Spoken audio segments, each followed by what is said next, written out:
Good afternoon, and welcome to Big Z Sports presentation of high school softball playoffs.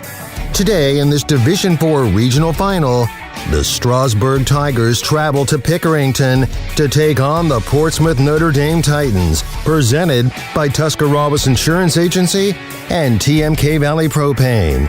Tonight's game is also brought to you by Hartzler's Quality Housing, Wood Electric, PAC Drilling, Kime, McInturf Realty, Moore and Niedenthal Certified Public Accountants, and Claxon Communications.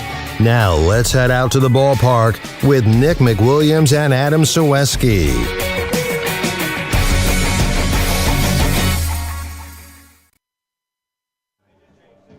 Welcome back to Pickerington Central High School with Big Z Sports and a presentation of a regional championship game between Strasbourg and Portsmouth Notre Dame. Good afternoon, everyone. Nick McWilliams, Adam Ciereszewski joining you again for today's broadcast, brought to you by the Tuscarawas Insurance Agency from the Hartzler's Quality Housing mobile studio. You're into the Wood Electric pregame show, and a big shout out to, once again, the Claxon Communications crew for bringing today's live stream. Go ahead and get the housekeeping order out of the way first. Of course, we know connectivity. The last stream we had some buffering that did happen, so bear with us on that. That could potentially happen with our connectivity options, I guess you could say. Yeah, they still haven't been able to locate that switch, so we're obviously going to have those same issues. Hopefully, we'll be able to buffer through those, and we won't miss too much of the game. But the general flow and everything, you should be able to know exactly what's going on today. And if you are referencing to Adam Ciereszewski's Facebook post on our Facebook page, of course, we are a little bit delayed from our start time. It was supposed to be noon, but of course that's got pushed back a bit. As you know, some weather rolled through. Had a little bit of issues getting the infield ready. We actually weren't sure which field we were going to be on, but we ultimately did get one straightened away as both teams taking their infield practice and getting ready to go here for a showdown for a regional championship. As we enter into this one, the Strasbourg Lady Tigers enter. I believe it was 23-4, Adam. I did not have that written down. As for Portsmouth Notre Dame, 19-1 coming into this. This is going to be a battle, exactly what you'd want out of a regional when you have two of the absolute best teams going head-to-head. Absolutely. When you've reached the Elite Eight, that's exactly what it is. That's the Elite Eight teams in Division IV. So two of them on display today that you're going to be able to see right here. The field crews, when we got here, the fields were very wet. Now, I would say they did a very good job getting them to start the drying process. They definitely look like they are playable. Moving on from the fields, yes, I mean, it should be a good game, and the sun's coming out, so the field should only get the dirt should only get better as the day goes on. It definitely should, but it is going to be an interesting dynamic as we saw what these fields played like for the regional semifinals. Balls seem to be getting out there quickly on the infield.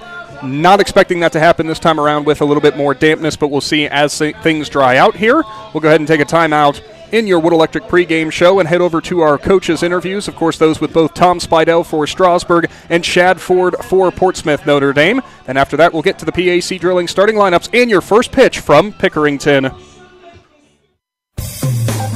Hi, I'm Zach Motice with the Tuscarawas Insurance Agency. For all your auto, home, farm, and business insurance, contact our team at the Tuscarawas Insurance Agency. or stop in and see us at one of our 3 locations in downtown New Philadelphia, Sugar Creek, or in Strasburg, providing excellent service to the Tuscarawas Valley since 1885. Everyone here at the Tuscarawas Insurance Agency would like to wish all area athletes and teams good luck. Are you looking for a local propane supplier? TMK Valley Propane would like to offer you our hassle-free guarantee. We can provide you excellent service with automatic fill options, budget plans, and easy delivery. Let TMK show you how we take the hassle out of your winter heating needs. Give us a call today for a free site evaluation, 330-897-3911. All the way with TMK, service with a personal touch. Yep.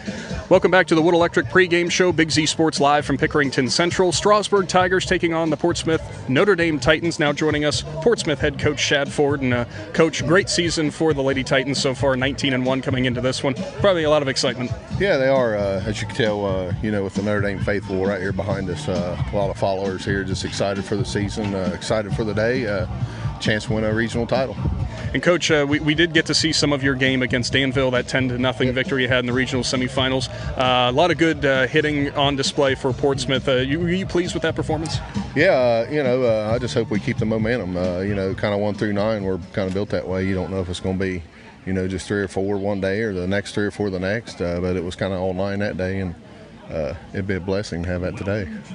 And Coach, going against Strasbourg, of course, we've been following the Tigers throughout the season. A very quality softball program that's been here many, many times. What do you guys see out of the Tigers that you expect? I just talked to the coach there. He said he had 7 state titles. So, I think they're kind of used to this atmosphere and being here. And, they're going to be a tough matchup for us today. I expect a dogfight and, one-run game, win this game today. So, expect a lot out of them. And, Coach, coming in here, had a little weather last night. We know the infield, a little bit soft or a little bit sticky, almost you could say like that. So expect anything to play into this game at all? Yeah, I think it kind of changes the things that we played up here Wednesday. It's kind of a fast track. Now today it's slow, so the ball ain't going to really get off that dirt, a lot. It might slow the runners up some. So, it changes the pace of the game a little bit. So, we'll see how it goes in first. And we mentioned already about your hitting that you had in the regional semifinal. Also some very, very good starting pitching as well. I'm sure that'll be key. Yeah, I think both pitchers are, just studs. They can dominate games at any time. We got one, they got one. So, it sets up to be a great regional final. All right, perfect, Coach. Well, thank you for your time and good luck. Yep, thank you. That was head coach Shad Ford for the Portsmouth Notre Dame Titans. We will be back with more of the Wood Electric pregame show coming right up. Wood Electric has been trusted with all of your electrical needs for over 30 years. They are the place to call for residential, commercial, and industrial work. Wood Electric is available 24 hours a day and ready to help with any electrical problem, outage, or installation. Wood Electric, serving Tuscarawas County and beyond since 1988. Like Wood Electric on Facebook or find them online at woodelectric.net.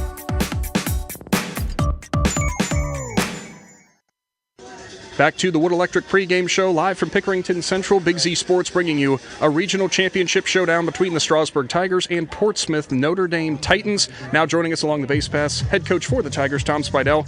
Coach, we got to see obviously a very solid performance from your Tigers when it came to going up against South Webster with that 13-2 win. Biggest thing I wanted to ask you about, though, I'm sure it was a great moment to see Emma Gilkerson, your senior, breaking that career home run mark. Yeah, that was exciting. And everybody, the team, the fans, everybody was so happy for her. It was a great moment, and I'm glad we got that out of the road, and now we're back to just focusing on softball again. Now, Coach, when it came to South Webster, we knew they came in, looked pretty overmatched against your Strasbourg team. Whole different demon here in Portsmouth Notre Dame, really rolling throughout this season. I think we said 19-1 coming into this contest. What have you seen out of the Titans that you expect today? Oh, they got a real good pitcher, just a sophomore like ours, so it'll be a pitching battle. Kind of the same thing as with South Webster. If we can hit the ball and put some runs on the board, I think we'll be okay. And also, we noticed with the regional championship, it's been a couple years since you guys had made it to this point, to the Elite Eight. Now, obviously, looking to continue with that. Some senior leadership on your team, some underclassmen, too, as you mentioned, with Amelia being your pitcher. For the ones that maybe don't have this experience yet, how crucial is that when you have players like Gilkerson and the other seniors on your team to help kind of guide them along the way? Yeah, it makes it nice. They were here their freshman year, so they kind of know what the experience is and what it's like, and they've been very valuable expressing that to the girls and what to expect. Now, we did have a little bit of weather roll through, of course, soft field, very bit of a muddy field, so to speak. Any impact expected from that? It kind of changes how the ball rolls. It does a little bit. That's what me and the other coach was just talking. It's kind of not great conditions for a regional championship, but at this point we'll play on anything and be ready to go, so no excuses. And I'm going to guess that it's a similar approach this time around as what you mentioned before the last game, put the ball in play, get good hits, and obviously, hopefully have Amelia hitting her spots. Absolutely. If we keep our strikeouts down and put the ball in play, I think we'll be in good shape. All right, perfect, Coach. Well, thank you for your time and good luck. Thank you. That was Strasburg head coach Tom Spidel live from Pickerington Central. Don't go anywhere. We're back with more of the Wood Electric pregame show after this. This is Jordan Hartzler. At Hartzler's Quality Housing, our goal is to help customers achieve the dream of home ownership. We have been a family-owned, affordable housing business for over 40 years. We value our customers and have the knowledge and experience to help you walk through the home buying process from start to finish. Conveniently located just off I-77 in New Philadelphia, stop by and browse their model homes or learn more by visiting hartzlers.com. PAC Drilling, a family-owned and operated company since 2005 in Bolivar, takes pride in being an economic oil and gas drilling company. PAC's objective is to contribute to American energy independence through profitable development, operation, and marketing of oil and natural gas wells. PAC also employs operating technicians to oversee each and every well drilled to maximize its productivity and longevity. Contact PAC Drilling at pacdrilling.com. Located in the rolling hills of Holmes County, Keim Home Center is the destination and trusted source for your home, building, and woodworking needs. And we are now offering appliances. At Keim, you'll find major kitchen and laundry appliance brands such as General Electric, Whirlpool, Speed Queen, and much more. Our sales and service teams can help with product selection, delivery, installation, ongoing maintenance, and repair. Give us a call or stop by today. Keim, built on trust since 1911. It's regional championship time between the Strasburg Tigers and the Portsmouth Notre Dame Titans. Nick McWilliams here, Adam Ciereszewski, and we're going to go straight to our PAC Drilling starting lineups now, as I'll start things off with the technically visiting Strasburg Tigers. Of course, head coach Tom Spidel leading things off, pitcher number 19, Amelia Spidel. Then in the second spot, the second baseman, number 11, Haley Rieger. The shortstop, number 9, Emma Gilkerson, is in third. And then in the cleanup spot, it's center fielder number 43, Maggie Richards. Set the catcher in the fifth hole, number 25, Sydney Sibla. Then number 7, third baseman, Audrey Allensworth. She hits sixth. Number 4, right fielder, Jalen Marks. She'll be in the seventh spot. And first baseman, Danny Wright. She wears number 12 and is hitting eighth. And then ninth, rounding things out, the left fielder, Riley Becker. She's number 77. And we'll start things off at the 9 hole for Strasburg. And then for the home Portsmouth Notre Dame Titans, head coach Shad Ford. Of course, they come in at a 19-1 mark. Shortstop Bree Hicks, she's number 21, leads it off. Second baseman Annie Detweiler, she's number 19. Then the first baseman, number 1, Kendall Ford, is third. And the cleanup spot, number 4, Libby Kelly, she's the left fielder. Pitcher Gwen Sparks, she's number 27, bats fifth. And in the number 7 in the 6th hole, the catcher Madison Brown. Number 24, batting 7th, Kaylin Darden, the center fielder. And number 77, the third baseman, Katie Strickland, bats 8th. And rounding things off for the Titans, number 5, batting 9th, Madeline Entler. She is the right fielder. Of course, Adam, the battle between Sparks and Spidel will be the story here. We know that Gwen Sparks and Amelia Spidel can both bring it, both sophomores. A lot of pressure on them for the regional championship game. But given what we saw when Portsmouth took on Danville and, of course, when Strasburg took on South Webster, this could be a battle off the mound. Oh, absolutely. It's definitely going to come down to the pitching on both sides. You know, they're obviously, that's where it all stems from, because they control what everybody's doing at the plate. And, you know, these girls, when you make it, when you're an elite pitcher like this, again, I bring this up, these girls all play in big games a lot, with the travel softball experience that they're involved with. They've been in these big games. It does mean a little bit more when you're representing your high school, your hometown, but the fact that the big game situation per se, they've both been there. They, I'm sure they're going to know what to expect, but what a game this should be. Definitely, and that will pretty much sum up your Wood Electric pregame show here. And first things first, I shouldn't say first things first because we already did our pregame, but before we get today's broadcast underway, I would like to remind everyone, of course, this weekend, Memorial Day, we know coming up. We understand why that holiday exists, of course, so we want to tip our caps to everyone who never made it back home, so a very big thank you to that. Before we get underway for the regional championship matchup between Strasburg and Portsmouth, and Adam, as we look at the sun coming out here, getting ready to go, breezy wind blowing in from at least behind us, not sure where it is on the field, as the flag appears to be going out to left field on the field to our left, so a wind from right to left here. We'll see how that affects the batters. Yeah, absolutely. The wind's always a factor. I mean, nothing gusting, so I don't foresee that. I don't see that being a big issue. Maybe more so for maybe the small ball game, meaning the bunting and the slow rollers and stuff like that. Just the dampness that's in the field. Like I said, the field's in great shape for as much all things considered. For as much water that they did receive here, but the field conditions, obviously it's going to be a little slower than it was on Thursday, so that could play a factor in what these teams were able to do the other day. But two great teams, and once again, Elite Eight, so that means a lot. It definitely does, as we're watching Portsmouth starting pitcher Gwen Sparks here warming up. Already noticed a good rise ball out of her, it does appear, so that'll be interesting to see how that impacts Strasburg. It helps out that the Tigers, of course, go against another pitcher who has a pretty darn good rise ball, in Amelia Spidel. So both these teams, we'll call it a similar makeup in that regard. We know what Portsmouth can do. They put up 10 runs against Danville. In pretty short order, they were hitting the ball all over the field. Of course, we know Strasburg did that against South Webster in a 13-2 victory. So very similar outlooks for these teams. Again, Strasburg entering this game 23-4 with Portsmouth at 19-1 as we are getting ready to go here. Amelia Spidel, the pitcher for the Tigers, steps into the left-handed batter's box. Sparks for Portsmouth gets ready. She winds and delivers, and we are underway from Pickerington Central High School as strike number one called on Spidel. That time it was Sparks going to the inside part of the plate to start things off, so an early 0-1 advantage for the Titans. Next delivery here. Sparks winds, fires. Spidel got her bat on that one, and it's just going to curve down the third baseline and ultimately go foul. So strike number two. Good bat on that one from Spidel. Got it over the infield. Fortunately, that backspin really sent it foul. Yeah, the Sparks did a good job there working Amelia on the inside part of the plate, but Amelia battles right back, fighting that pitch off instead of getting called strike two. 0-2 delivery here. You notice the center fielder way out in left center for Portsmouth, expecting something from Spidel to the left side. That pitch high and outside. Ball number one. Really got it outside there. Yeah, all about location there, trying to get Amelia to chase something out of the zone, being up 0-2. The 1-2 delivery from Sparks. Spidel watches that one somehow catch the outside part of the plate. Strike number three. That one tailed back in late, I do believe, so a looking strikeout for Spidel sends her down in just 4 pitches. Will now go to the second baseman, Haley Rieger, number 11. Rieger having a nice game against the Jeeps in the regional semifinal. Sparks readies herself, and pitch number one is going to go, I'm going to guess they're going to call that one high on Rieger. Yeah, being above, it is hard to determine if it's high or low. The depth is really a problem.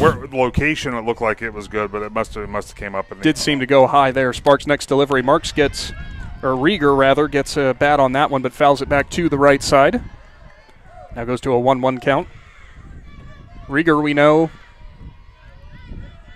tends to do the same. It must be what Portsmouth is expecting of these pitches to go on the opposite field, because there's a next delivery from Sparks. That's low and outside, ball number two. But you see the outfielder there in center field shifted way over to right center now against the right-handed batter. Well, if you know that your pitcher likes to work the outside part of the plate, that's a lot of times what coaches will do. They'll shift their outfield to play the pitcher. Sparks delivers that one way low. That time we're going to go to a 3-1 count. Catcher for Portsmouth and Brown unable to corral that one. Yeah, Haley Rieger in a good spot here. Hitters count 3-1, 1 out in the top of the first inning. And then you got the big bat, Emma Gilkerson, on deck for the Tigers. And we know what she can do. We saw that in the regional semifinal. Sparks delivers. That's going to catch the upper and outer part of the plate. So we'll have a full count and a payoff pitch coming to the Strasburg second baseman. That's a good pitch if Sparks can locate it on the high outside part of the plate. Payoff pitch coming from Sparks. Rieger offers at it, fouls it back to the screen as we will step back and do it all over again. As you might hear in the background, the Heath Bulldogs taking a 2-0 lead, over the John Glenn Muskies. You're going to guess who hit that one, Adam? Not surprised, Renee Cunningham. Shocking. If you tuned into our broadcast, you know that name. That one put into play by Rieger. She'll be hustling down. It goes to the shortstop, and the throw in time. Rieger is retired on the ground out to the shortstop for Portsmouth. Make it out number 2. A quick 2 outs in the top half of the first. So Emma Gilkerson steps in. Gilkerson, what a day she had in that regional semifinal, breaking the all-time career home runs record for Strasbourg with 37. Sparks delivers outside part of the plate, way outside in the left-handed batter's box. In fact, ball number 1. We'll see how many Sparks wants to leave over the plate for Gilkerson. Yeah, Notre Dame, and with Gilkerson at the plate, the outfield's backed up nearly to the fence, and the shift is they're almost straight up other than the center fielder. Next delivery, that time Brown set up on the outside part of the plate again, and it's ball number 2. This has all the makings early on, Adam, of pitching around Gilkerson, as those first 2 on the outside part of the plate nowhere close to hitting. No, yeah, those were a good 3-4 feet off the plate. Gilkerson readies. Brown sets up on the outside part of the plate again. That one, a called strike number 1. Wow, that was that was an out. We'll call that an outside strike. Sparks readies herself for the next pitch. 2-1 delivery upcoming. Offers, and that was an off-speed pitch that Gilkerson was a little off balance for, but she still was able to foul it back. First off-speed pitch I do believe we've seen from Sparks. That first called strike, that'll change any batter's approach, especially Gilkerson, knowing you have to cover that far outside. 2-2 delivery. Sparks readies, offers, and that one popped way in the air for Gilkerson to the left side. Left fielder coming in hard, and she can't make the play. Emma Gilkerson going to be safe at second as heads-up base running there. Interesting, Adam. I thought for sure the shortstop for Portsmouth and Bree Hicks was going to have that all the way, but a long, long run for Kelly out there and left, and ultimately it drops for a double. Yeah, we talked a little bit about that on Thursday with the, when in the Indian Valley Heath game. You take a choice with your outfield. If you want them to play deep, you don't want to get beat deep, so nothing behind you. But what that does, it opens up those little pop flies that are very difficult for infielders to go back and catch, and very, very difficult for the outfielder to come in and make the play. The cleanup spot for Strasburg. Center fielder Maggie Richards watches ball number 1. I thought for sure that was going to be the shortstop ball all the way, as that was only about, I don't know, Adam, 8 feet out of the infield. Yeah. 8 to 10 feet out of the infield. And 1-0 offering. Richards watches it well outside again, make it 2-0. This is going to be the key. No. He called that strike number 1. So we have a 1-1 count. Sorry, I looked down too quick. See, I did that thing again where I looked down too quick. You so assume. 1-1 count. I did. I shouldn't do that. Next offering from Sparks. That one's outside. That one I could confidently say, as that ended up in the right-handed batter's box. Yeah. So 2-1 count on Maggie Richards. Emma Gilkerson in scoring position. A great spot for the Tigers in the top of the first inning to have that opportunity. Offering, Richards gets her bat on it, and that one's going way back behind us and nearly hits the John Glenn third baseman over on the other field. Yes. Make it 2-2. Head coach Tom Spidel offering some instructions to Richards here.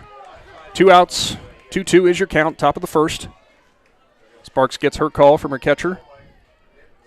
Gets herself ready and will deliver outside, and what a good job by Richards there to hold back. I think that one had a little bit less velocity on it, and she still somehow found a way to get the end of the bat on it. Yeah, good job fouling that off. Live to see another pitch, as they say. 2-2 count. Very important spot here for the Tigers. To be able to have the ability to get 1 run early in the first would be a big thing for them. A lot of these offerings from Sparks early have definitely been on the outside part of the plate. She offers 2-2 again. That one in the dirt. Good block by Brown there to prevent Gilkerson on second from moving up. So Richards will have a payoff pitch coming here. Big spot for the Tigers center fielder early on. with Gilkerson in scoring position.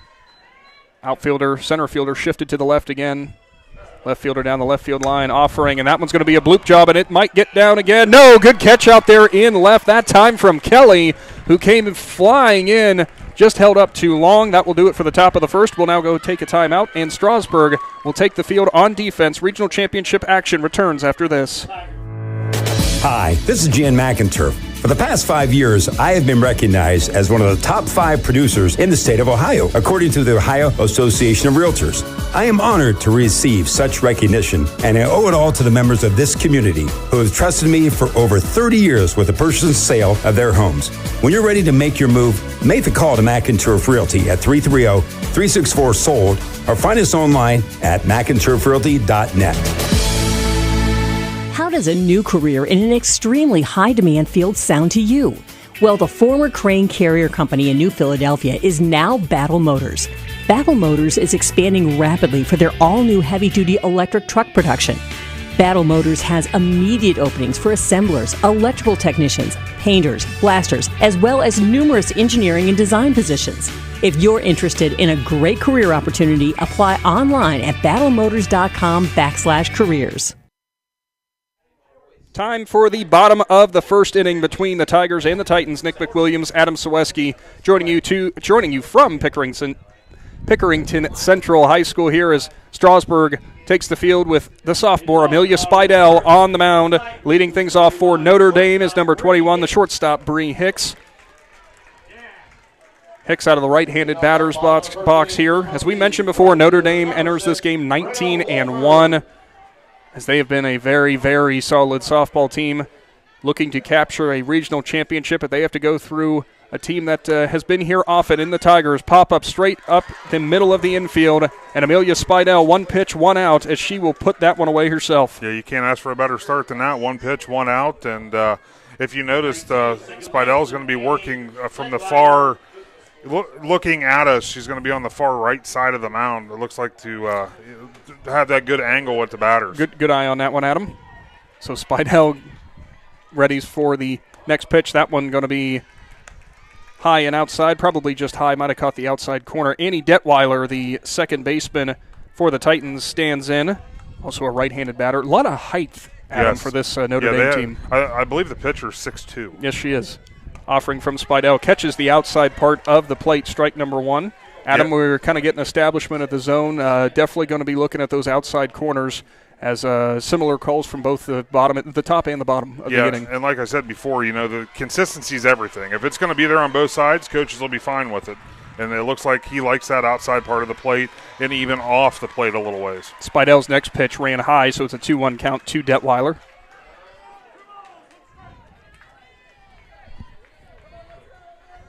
The sophomore for the Tigers gets her call. Readies and offers outside part of the zone. That one just a little bit too far out that time. Sibla couldn't quite frame it up. That one grazed the inside of the left-handed batter's box, I would say. 3-1 count for Detweiler. Titans in a position here to try to get their first runner on base. For Strasburg, third baseman, way far in. 3-1 offering. That one's high as well. So ball number 4. Amelia Spidel with an early walk here puts a runner on for the Titans, and it's Kendall Ford, the first baseman, who steps in for Notre Dame. Another right-handed batter. I think she's taller yet. She is. We're just going to see if this keeps going all the way down 1 through 9. So Notre Dame with the runner on first. Just 1 out here. First offering from Spidel. Good one on the outside part of the plate. Yeah, one thing that Amelia is going to definitely take advantage of, if she can get that pitch called on the outside part of the plate or even off a little bit, that's a great spot for a pitcher to be. Difficult pitch to hit. So I look for her to be there as much as she can. The 0-1 delivery, that's a bunt, and it's going to go back off of Sydney Sibla, the catcher. So now a quick 0-2 hole for Ford. For the Tigers' defensive alignment here, mostly straight up. Right fielder maybe shaded just a bit to the right field line. Third baseman in, once again, in Allensworth. So Spidel, we'll see what she has dialed up for the 0-2. Think maybe off speed, Adam? It would be a good spot for that being up in the count. Offering, and that one had a little action tailing back in, but it will be fouled away by Ford. Maybe not off speed, but I'm not good at calling out what pitch it is, but definitely had a little less juice on it, I would say. Yeah. So the 0-2 count. Nothing. Still our score. Bottom of the first, rather. One runner on first for the Titans.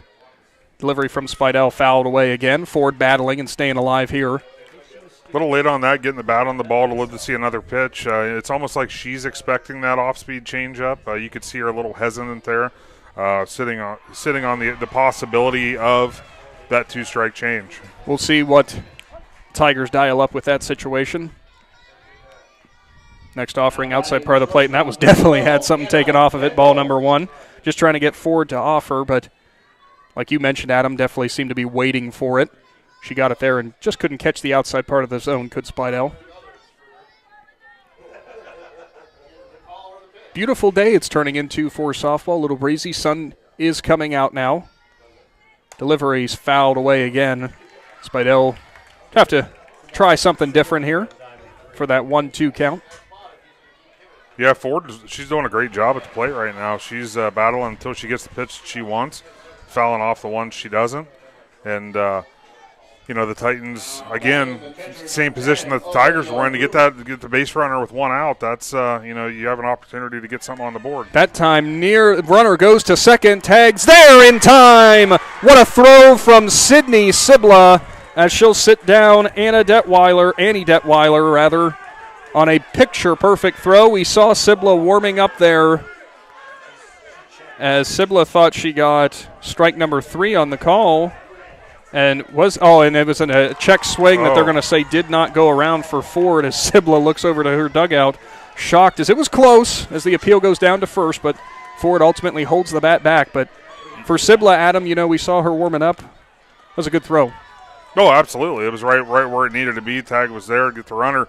I was more puzzled on that because, a lot of times if a catcher starts running off the field after the fact, they're ones that see it best from behind the plate. Sydney just assumed that it was strike 3, and even with the appeal, they said she didn't go. So instead it's a 2-2 count, fouled back by Ford. What I was alluding to is we saw Sibla warming up with Spidel earlier, and she had some throws that were off going down to second, but that has to be a good feeling for her as she fired it down there with no problem. But it was very close for Ford on that offering. That could have been strike 3. Instead, it's 2-2, and that one just misses as Sibla tried to frame it up on the low outside part of the plate. Instead, payoff pitch upcoming. That one was close. Yeah, Coach Tom Spidel talking to his catcher right now, trying to find out exactly if it was too low, too far to the outside. They want to learn from that because, as we said, this is being in the first inning. Part of what they're trying to do is educate themselves on the umpire's zone. So as much as they can learn here, that's only going to help them going forward.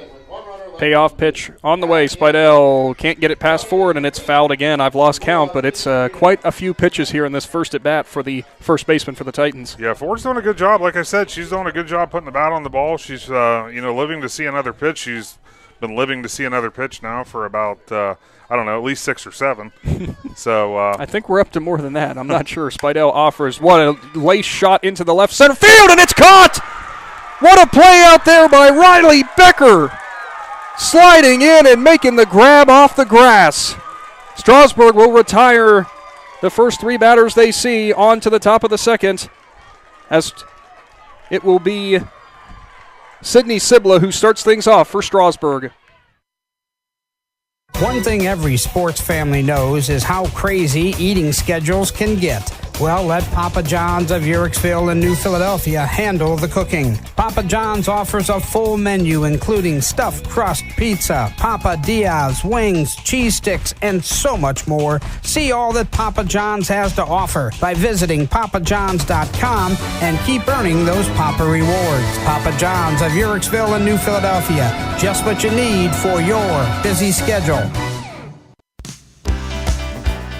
Planning your next vacation or home improvement project and worried about managing expenses? CSB can help with that. Setting a goal is the first step to achieving your vision, and CSB's Money Manager tool helps you get started. Whether you are recovering from Christmas spending or preparing to send kids to college, the Personal Financial Management tool helps you set goals, track your spending, and monitor your progress. Money Manager is available within CSB's online banking. Check it out today. The Commercial and Savings Bank, member FDIC. It's regional championship action. Big Z Sports has you covered. Tigers, Titans. As we get started in the second inning, first offering from Gwen Sparks is a strike for Notre Dame. That's to the catcher, Sydney Sibla for Strasburg. Of course, thank you for tuning in to today's presentation by Big Z Sports. And, of course, the Tuscarawas Insurance Agency. Next offering, Sibla might have offered on that one as we're going to get an appeal down to first. No go. And he'll say no swing down there. That was a high pitch that Sibla thought about offering. Sparks ready and offers on the 1-1 outside and high. So it's a 2-1 count. Kind of funny for Sibla there, Adam, as she has the check swing. As she thought she got out of the inning with the check swing in the last inning, but ultimately got no go. But at least same call. Just want to give him another test, that's all. Sparks offers, and Sibla well behind that one. So it's a 2-2 count. That was some high heat coming in from Notre Dame's sophomore pitcher. Even 2-2 count. Sibla lines things up with the bat. Sparks offers fouled away again. Interesting thud coming off the bat there. Probably nubbed it off the end of the bat. Yeah, I was going to say, I think it looked like Sydney was trying to pull that pitch, and being on the outside part of the plate, it hit off the end of the bat. 2-2 count upcoming. No score. Sparks' delivery in the dirt that time. Hey, good dig back there by Brown. To a 3-2 count. In the early stages with just a few batters for both these teams coming through. Good job so far by making the pitchers work. A lot of patience being shown. Payoff pitch to Sibla in the dirt. So that's ball number 4, and the Strasburg catcher is aboard to start off the second inning. Tell you what, Sparks was going all over the zone there, Adam. Inside, outside, low, high, did not matter. She was trying to pick and choose all of her spots, and she's done a pretty good job through the first few batters. As it looks like Notre Dame expecting a bunt here from Audrey Allensworth. His third baseman is playing halfway down the line. And we have a courtesy runner coming in for Sibla. That will be Ada Richards. Ada Richards, number 55, now running for Sydney Sibla. Richards, she came in the semifinal as well, running for Sibla. Yeah, with the Titans coach obviously expecting the situation right now where you get the leadoff batter on, early in the inning like this, the smart thing to do is to advance the runner. Allensworth will round a butt, and that goes down the first baseline. What a beauty, and she'll do her job and move over Richards, the pinch runner. So chalk down Audrey Allensworth as a sacrifice there, out number 1 of the inning. The runner advancing to scoring position. Yeah, that was exactly, and I have a feeling that's what Coach Tom Spidel was down there talking to her about, was the fact that looking at that defense to be sure to take that bunt down the first base line where the third baseman wasn't away from that third baseman. It's right fielder Jalen Marks who is in now for the Tigers, as she'll watch strike number 1.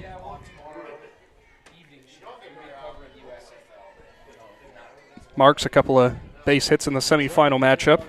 A couple nice plays out there in right field as well. Delivery from Sparks. Marks way off on that one. Strike number 2. That one, first time we've really seen Sparks busting it inside. Yeah, good spot here, though, for the Tigers with only one out, runner at second again. Next delivery, strike 3 called on Marks as it catches the outside part of the zone. Second out of the inning. It's Danny Wright now stepping up for the Tigers, trying not to squander another scoring opportunity here. Second straight inning that the Tigers have had a runner on second, but we'll go down to 2 outs now. So next delivery coming up for Danny Wright. First baseman for the Tigers. The right-handed batter steps in, offers, and she's off on that one Sparks again, Adam. We said about the velocity early on. She got a lot of zip, but I think there's a lot of late movement too. Yeah, absolutely. It looks like the pitches are moving. If you notice, Ada Richards is getting a big jump. Second baseman is the cover. Shortstop's basically playing third base. Swing and a miss again for Wright. She was behind that one as well, so it's an 0-2 count. Coach Tom Spidel telling his batter there, you could see him put his hands up a little bit, probably just relax. Yeah, big shift now. Center fielder's over in right field. Right fielder's on the line.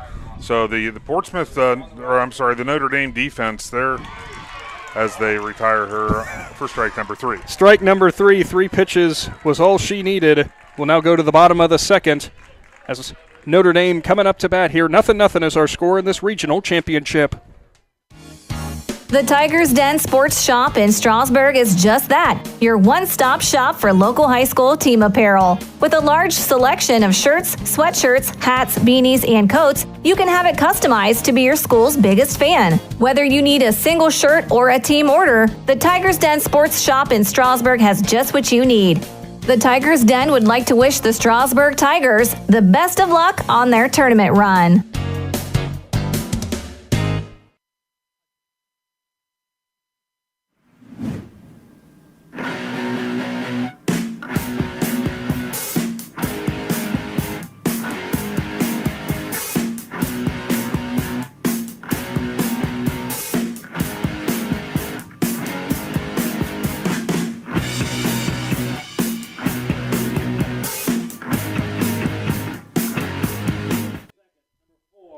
Still 0-0 here from Pickerington Central. Big Z Sports with this regional championship matchup between Strasbourg and Notre Dame. Nick McWilliams, Adam Ciereszewski, thank you so much for tuning in today. As strike number 1 to Libby Kelly, the left fielder for the Titans to start off the bottom of the second. Amelia Spidel, her first inning. A pop out to her. She fielded that one, and Detweiler got on, was caught stealing, and Kendall Ford ultimately lines out to left by a phenomenal play by Riley Becker out there. Next offering there for Spidel, just missed the zone. A little more wind picking up here from Central Ohio. Offering popped up again. Spidel reaches back with a beautiful play on the pop-up on the infield. Second time she's caught up a pop fly. Almost there, Adam, getting extended over her back, almost Willie Mays-esque. That was a tough play because, again, I think I brought this up on our last broadcast. A lot of times you don't want your pitcher, especially going backwards, to go make a play, but knowing where the shortstop, Emma Gilkerson, is playing, Amelia knew that she was the one that had to make that play. Gwen Sparks, the pitcher for the Titans, in, and the first offering from Spidel with some off-speed that didn't quite make it to the plate. Sparks steps into my understanding, Adam. Quite the swimmer, volleyball player, does a little bit of everything. Well-rounded athlete, as we would say. Spidel's next delivery on the 1-0. Sparks got a bat on it, but was behind it. Fouled it back to the right, so we'll go to 1-1. Yeah, Sparks, another tall player for which, you know what, that's fitting, though, when you mentioned swimming. That makes sense, yes. Yes. That kind of goes hand in hand. 1 out, bottom of the second. 0-0 the score. Spidel asking for the call once again. We're going to get time from Sparks.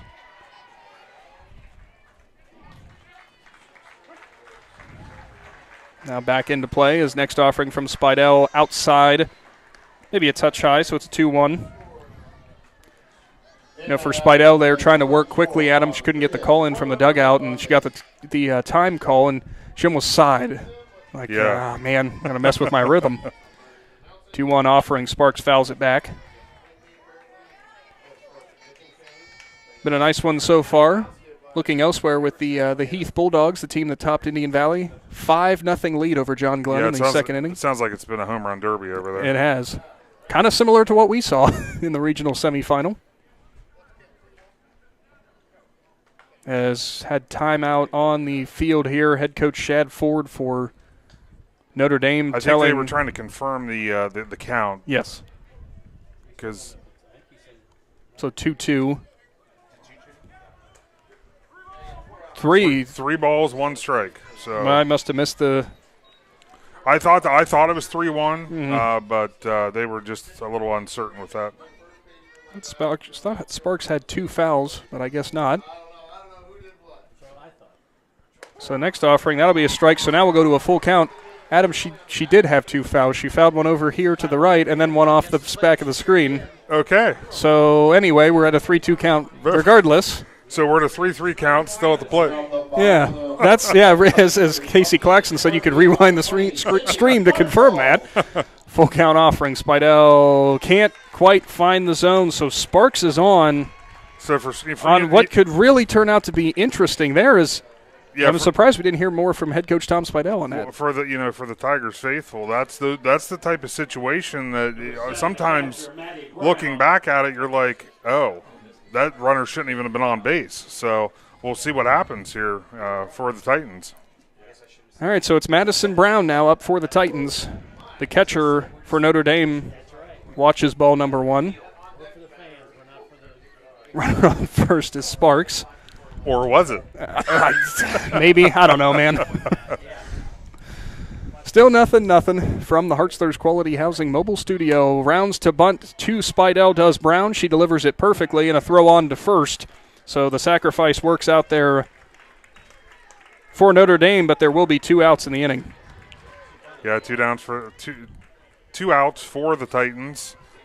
Again, we could. With a runner on second who we don't think should be there, but I'm still confused by that one. Yeah, but that would have changed the whole flow of the game anyways. That bunt wouldn't have happened, so it's almost like they gave him the out back. They're just taking the runner to second base, that's all. Something like that. Kaylin Darden, the center fielder, steps in for Notre Dame. As Spidel readies herself, lines, fires. Strike 1 on the outside part of the plate. Another one, Adam, where I didn't really need confirmation. I could just go ahead and call that one from up here. Amelia doing a good job there, working ahead in the count 0-1. Gets the pitcher in control. She gets the call on the 0-1. Spidel will wind, fire. That's going to be just high, ball number 1. As Adam, as we said with the depth thing, having a hard time telling, so that one might have been high, but it had to be close. Yeah, it was definitely close. Darden stands back in. Right-handed batter. A lot of right-handed batters for this Notre Dame team. Delivery from Spidel, and she could not get Darden to bite on that one, so instead to a 2-1. Spidel has been living pretty high in the zone throughout this game as the home run derby continues to our left. John Glenn on the board.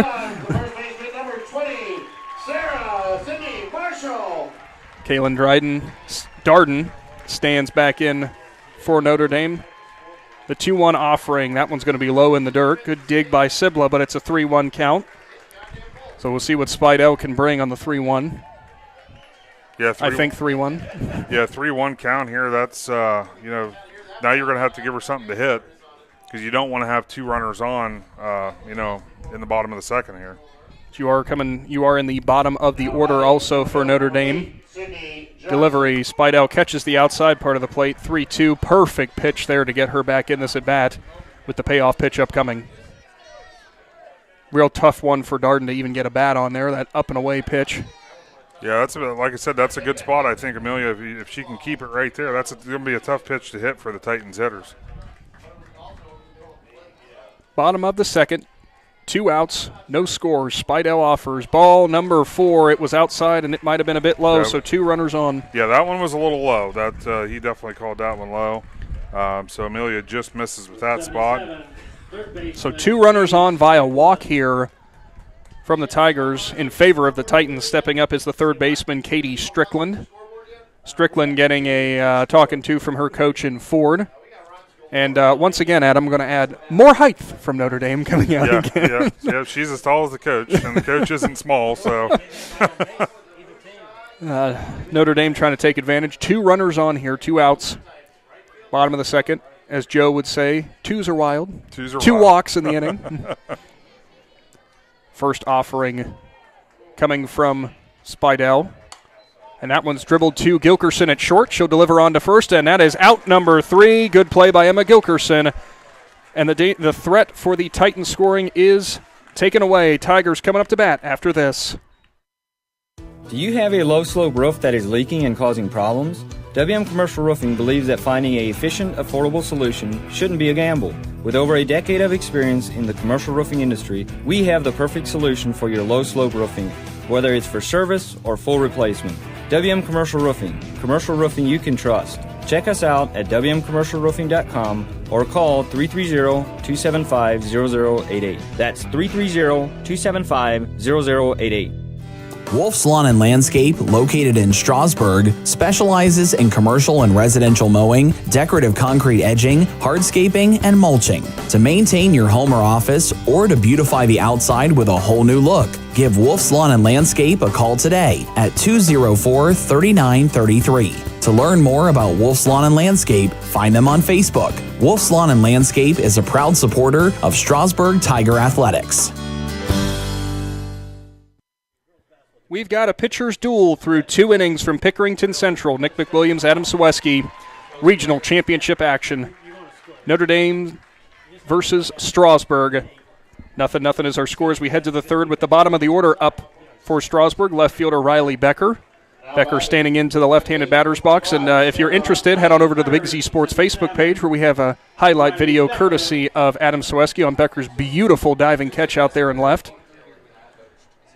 She stands in now for her opportunity at the plate. That will be called strike number 1 on the outside part of the plate. Becker, as we know, that slap hit out of the left-handed batter's box. Third baseman playing way in. Be perfect for Becker if she could just poke it right over that down the left field line. Yeah, the slapper can cause some trouble for the defense, especially going right over. But, that pitch there on the outside part of the plate, again, that's a very tough pitch for a slapper to hit, even though with this defensive set, you want that outside pitch to go to the left side of the field with that, but she was just unable to connect. Call it a chess match as almost getting it fair as Adam Ciereszewski nearly called that. Becker almost had it down the line, just hit about 8 inches foul maybe. Yeah, that pitch was coming, and that came in a little bit, caught a little bit more of the plate, which she was able to barrel that pitch up. But, yeah, Mitch missed the what likely would have been a double by inches. I appreciated the reaction from Coach Tom Spidel down there, who let out a big sigh. The 0-1 offering, that time a bunt attempt. No. It was a bunt attempt, no foul. It went to the backstop, and she could advance. No, what she did there, which was very, very smart, she was going to pull back, realized that the pitch was going to be way out of the zone. She finished her swing and looked to take she basically took first base on a drop third strike. Interesting. Well, good call on that, Adam. Yeah, I have not seen that. Yeah, the Titans coach now is saying that she fouled that she fouled the ball off, which there was no contact, but it was their last-ditch effort to try to get her back in the box. I thought she might have fouled it just because that sound that it made coming off the glove. So Strasburg catches a bit of a break here. Runner goes. Becker on her way to second, and she's safe by a mile. Riley Becker stealing that one all the way. And just like that, Strasburg with a runner in scoring position and the top of the order up. Yeah, she stole that base with ease. Amelia Spidel shows the fake bunt there, to try to interfere with the catcher's vision of the throw down to second, knowing that the steal was on. So Spidel, her first time up was a strikeout, infield way in, with Becker on second. Sparks delivers. Spidel places it down the third base line. That's going to be fair as the third baseman touched it. And nobody's on second. Spidel's also going to run up to scoring position. What a beautiful play from Amelia Spidel, and they took advantage of a misplay by Strickland at third. 2 runners in scoring position, no outs in the top of the third. Yeah, then with that sequence of events, it's time for a meeting at the mound for the Titans. Great execution on the play there by the Tigers offense. You get Becker on with a heads up, knowing that it was going to be a drop third strike because it was way out of the zone, followed by the Amelia Spidel bunt that the third baseman put her glove on. Otherwise, that ball was going to go foul. And then to have the knowledge to see that there was no cover at second base, second and third, no outs, Tigers are in business. That's what sometimes we say, Adam, makes the difference for the Tigers, just how well they take advantage of every opportunity and how well they are taught this game pretty much from the time that they're about knee-high. Yeah, yep. The minute they're standing and walking on their own, there's a glove in their hand. That's how they do it in Strasburg. Haley Rieger, the second baseman, in again for Strasburg. She was a ground out to the shortstop last time up, and she'll watch strike number 1 on the outside part of the plate. That outside piece of the zone again has been what these pitchers are hammering. Sparks definitely in a jam for Notre Dame with the 2 runners on here. Rieger watches that one. That one's well outside. I'll give good on to Madison Brown, trying desperately to pull that one back in the zone, but not going to happen. I'm a little surprised right now, Nick, that the amount of space they're giving Haley Rieger to left center field. There's a big shift Huge gap on both sides. Left field's over near the line. Center field's shifted to right. That's a big hole. As we'll see if she tries to exploit that, as it's ball number 2 goes well high on Rieger. Yeah, a little poke job out there to left center with no doubt scores both. Yes. Sparks ready, offers outside again, ball 3. Good job by Haley Rieger so far. Good eye. As in the 3-1 hitters count, we'll see if she gets something right down the pipe. And you know who's lurking on deck. Oh, I believe that's the shortstop for the Tigers, if you know who that is. Offering, Sparks misses, low and outside, bases are juiced. And it's time for Emma Gilkerson to step to the plate. Gilkerson, as we mentioned, career home run leader for Strasbourg, breaking that in the regional semifinal with 37. Her meeting with her coach was very brief there down the third baseline. I'm sure that was not much had to be said. Yeah, if there's a situation that the Titans did not want to be in, we're seeing it right now. It's coming to life as Sparks readies herself for her first delivery to the shortstop for Strasbourg. Gilkerson watches that one outside, ball number 1. You saw that bat start coming off the shoulders there. She thought about it, but great eye. Yeah, good hold there, especially with that pitch being called. You know, up to this point, it's been called a lot, but good job holding off. The 1-0. Gilkerson sees that one in the dirt, too, so it's now 2-0. See, I don't know. This is one of those situations. You got no outs, bases loaded. If you're the Titans head coach, I think you almost consider pitching around Gilkerson and giving up the 1 run, knowing that 4 is very capable. 2-0 delivery, fouled back over the screen, so to go to 2-1. Adam, right you are on that. I know exactly your point, but to be fair, coming up in the power spot, Maggie Richards, no slouch with the bat either, so exactly. You're really stuck in a tough spot. Yeah, it's definitely a tough spot to have the Tigers sitting in with the bases loaded. 2-1 offering from Sparks on the way. Gilkerson just pops that one, gets under it down the left field line, and it's going to be caught, and here comes the runner home. Throw in, not in time, safe. Give Emma Gilkerson a sac fly to left. Riley Becker comes around and scores, and it's a 1-0 ball game. Yeah, the way that the Tigers took advantage of that fly ball. That was a great play there by the Titan left fielder. That she had to run quite a ways to make that play and made the basket catch and got it in very, very quickly to eliminate Spidel being able to advance to third base. Gilkerson got under that one, but man, if she would have got a hold of it, I don't know where it would have landed. First offering to Richards. She'll foul it back, make it 0-1. It's always frightening to me when you see Gilkerson get under it, and it makes it halfway down the left field line. Yeah. So the center fielder for the Tigers, still with a golden opportunity here. Runners on first and second. As Adam mentioned, it's still Spidel out there on second and Rieger on first. I'm actually very surprised. Now, looking at the way the Titan defense is set, third baseman's back behind the bag. Maggie Richards has some speed for herself. A little push bunt here would be a great play.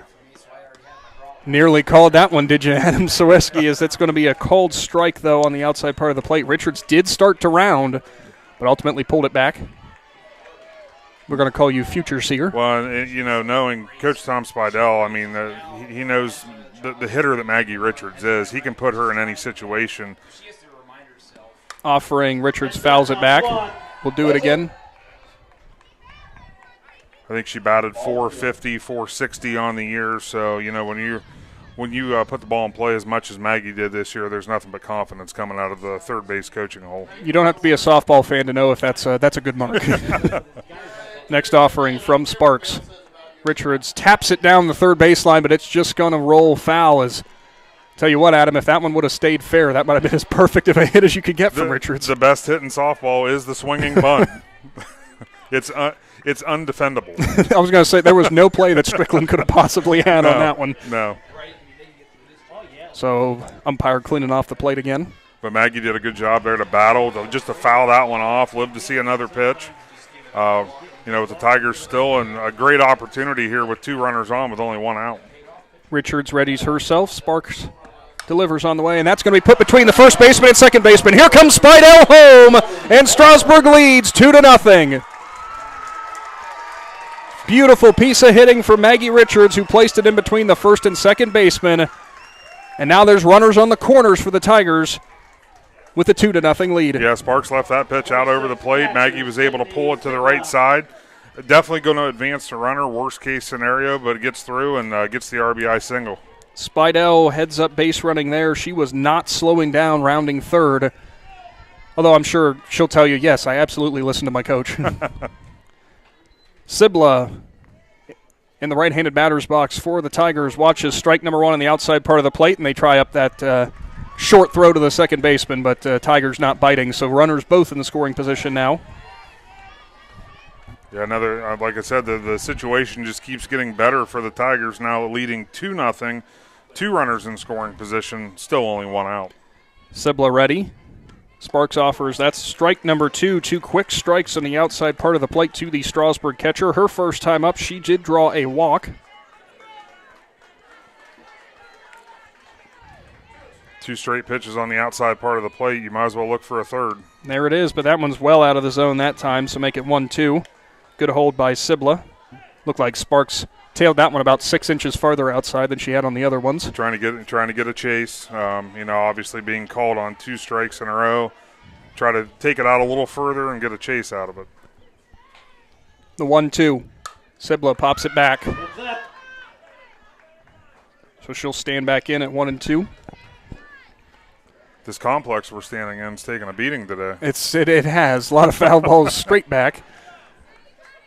As we just talked about the sun coming out last inning, I think, and it's gone again. Yeah. So 1-2 is the count. Sibla fouls it back. 2 outs here in the inning.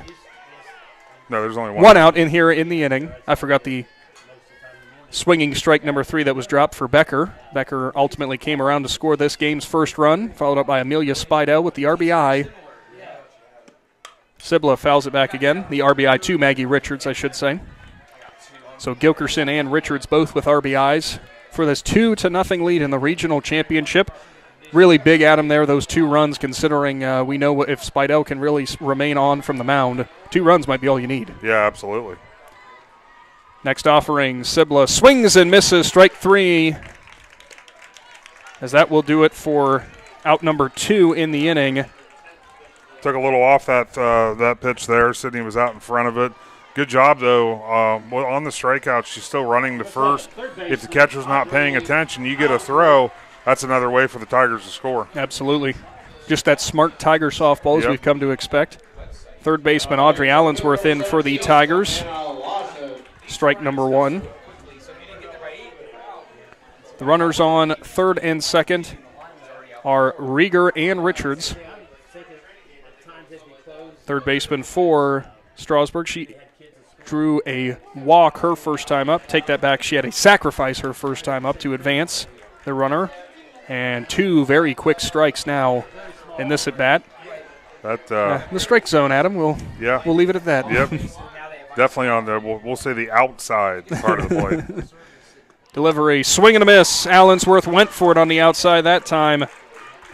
As Sparks will sit her down, but Strasburg comes across twice in the top of the third. We'll transition with the Titans coming up to the plate here in this regional championship.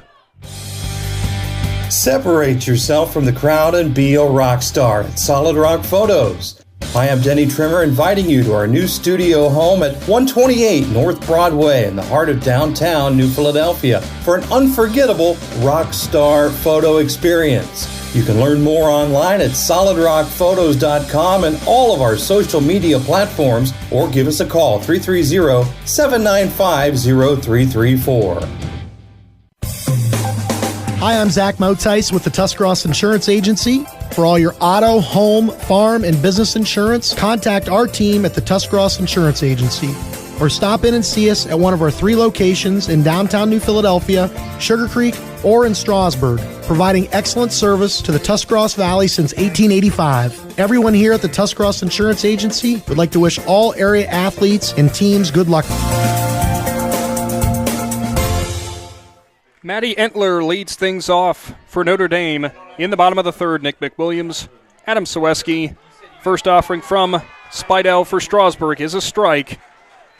As Entler was rounding to potentially bunt there, pulled the bat back, but caught that up and out part of the zone. getting those 2 runs on the board in the top of the third for the Tigers, that does so much for the confidence of a pitcher, and you could see it right there on the first pitch. Just reared back and fired it right past the right fielder for the Titans. Spidel gets the call, readies herself. Rocks, offers. That one, she took something off of it there. Now the 0-2 count. Spidel really rolling with her first 2 pitches there after getting that ground out to end the inning from Strickland despite the 2 runners on for Notre Dame. Strasburg, as Adam mentioned, that 2-0 lead in a regional championship. Spidel offers just on the inside part of the plate and missed, probably a little bit low as well. Entler kind of jumped back out of the way. Yeah, took that one a little too far in, but that will work her off the plate as well. The 1-2, swung and fouled back. Hey, good catch over there at third base for Allensworth, but ultimately doesn't count off the fence here. As it's about lunchtime, and we're getting that the smell of the grill drifting up here to the press box now. Do we get a 7th inning stretch? I don't think so. Next offering from Spidel. That's propped up to the left center gap, and it's going to be gone. Madeline Entler goes opposite field to make this a 2-1 ball game. I did not think that one had enough on it, Adam, to make it out of here, but it just kept drifting back and back. Yeah, that was a shot. That was definitely a shot. It got out of here quick. Not as quick as how she ran around the bases, though. So we'll have to see here with how Spidel responds to that one.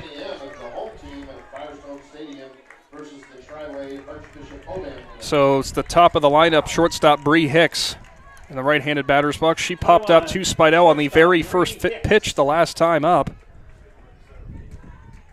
And we got a Hicks taking a timeout there, stepping back, as Spidel's still waiting on the call in from the dugout. And she will offer to Hicks, and it's bunted down the third base line, but foul. Adam, you kind of made mention there, that fast run from Entler around the bases. You weren't sure if she contacted home plate. Yeah, it looked like she may have missed home plate, which is a moot point now. It's a moot point now. There's been a pitch thrown, so. But yeah, she got around those bags pretty quick. No, she was fired up. Regardless, it's a 2-1 lead for Strasburg. Notre Dame with the solo shot from Entler, swing and a miss for Hicks. We'll see how, as I was trying to mention there, we'll see how the ace for the Tigers responds. We're not used to seeing her get taken yard too often. Yeah. Especially not by the 9-hole hitter, but credit where credit is due for Entler, who really launched that one to left center. As Hicks thought about rounding to bunt, instead pulls it back. First time so far we've been down here for the regionals, we've seen an opposite field home run too. Wind going from right to left, as we had mentioned, probably helped a little bit. So the 1-2 upcoming. The lefty rocks, fires, and inside. Yeah, misses high and in on that pitch to even the count up at 2 balls, 2 strikes. That lefty-righty matchup. A lot of right-handed batters, as we mentioned, for Notre Dame. Interesting with Spidel being the left-handed pitcher on the mound. Even count of 2-2. That's strike number 3. Amelia Spidel, picture perfect on the outside corner, and she'll sit down the shortstop.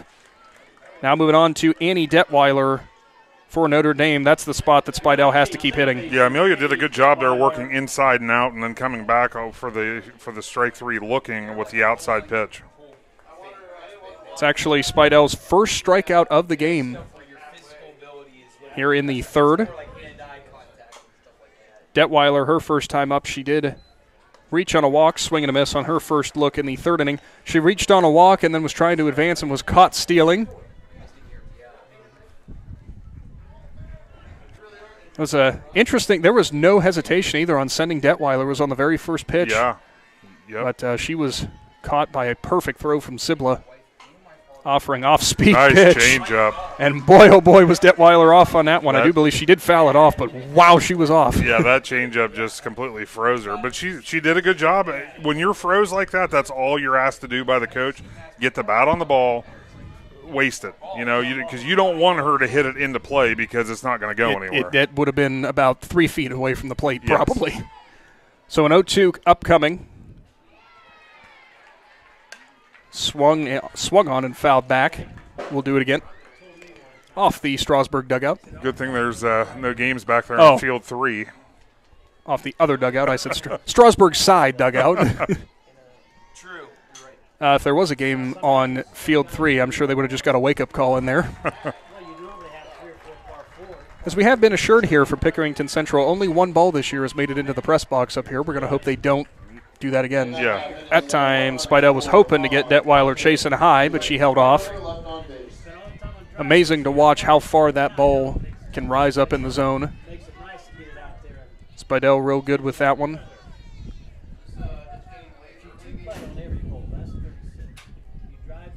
The 1-2. Just high, I'm going to guess, as Sydney Sibla tried to frame it up. But Blue disagreed there from behind home plate. That was close. I can't sit here and say where that missed. That's a tough one. Count even now at 2-2. It's you hear the Strasburg faithful going, oh, from their stands. That one just misses outside again, make it a full count at 3-2.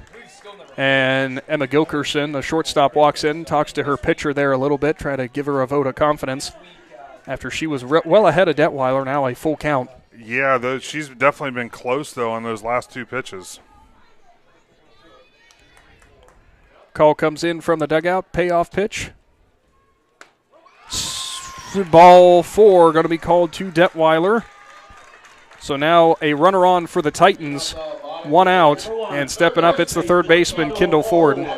Coach Tom Spidel going to go out and talk to Amelia, probably just to maybe a little just chat with her, letting her know, hey, we know you might be getting a little frustrated, but, just battle through it.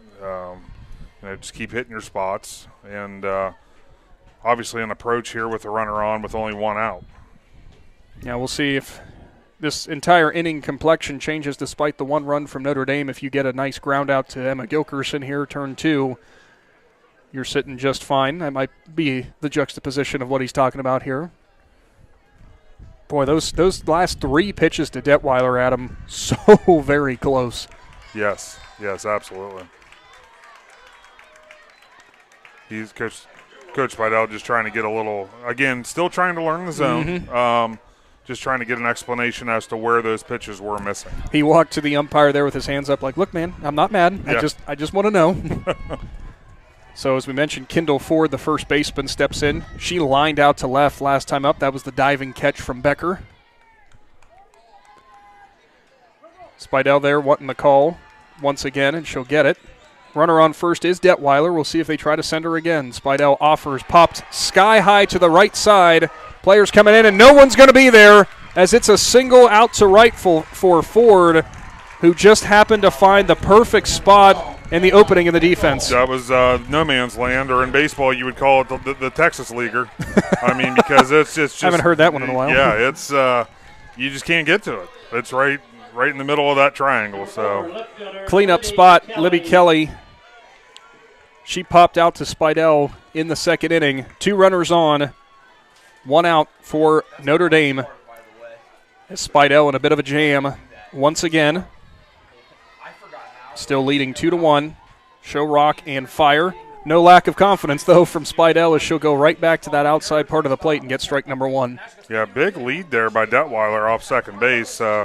Second baseman Haley Rieger is crashing in on the cover. See how that shapes out. We did mention Detweiler was caught stealing in the first. See if they try to send her to third. That'd be a gutsy move. Yeah, but what it's doing, it's pulling Gilkerson over towards third base for the cover, so it's actually opening up the left side of the infield. Swung on and fouled back for Kelly, so it's an 0-2 count. Spidel looking for the punch out here. Would set up the play at any base to end the inning. Head coach Shad Ford for the Titans giving some instructions to his left fielder. Runners at first and second, 1 out. Bottom of the third inning. Titans looking to tie things up. Tigers looking to hold things where they are. Funny how that one works. Offering from Spidel, fouled off to the left side. Kelly there had to go way up in the zone with her bat to make contact. Spidel so far has not gotten a ton of Titans batters to offer at that pitch in the middle of the zone up. No. That might be the first time we've seen it in this game. She thinks she brought it down a couple inches, but still goes to show just how hard it is to get that ball into play as it was just driven into the ground. Next offering.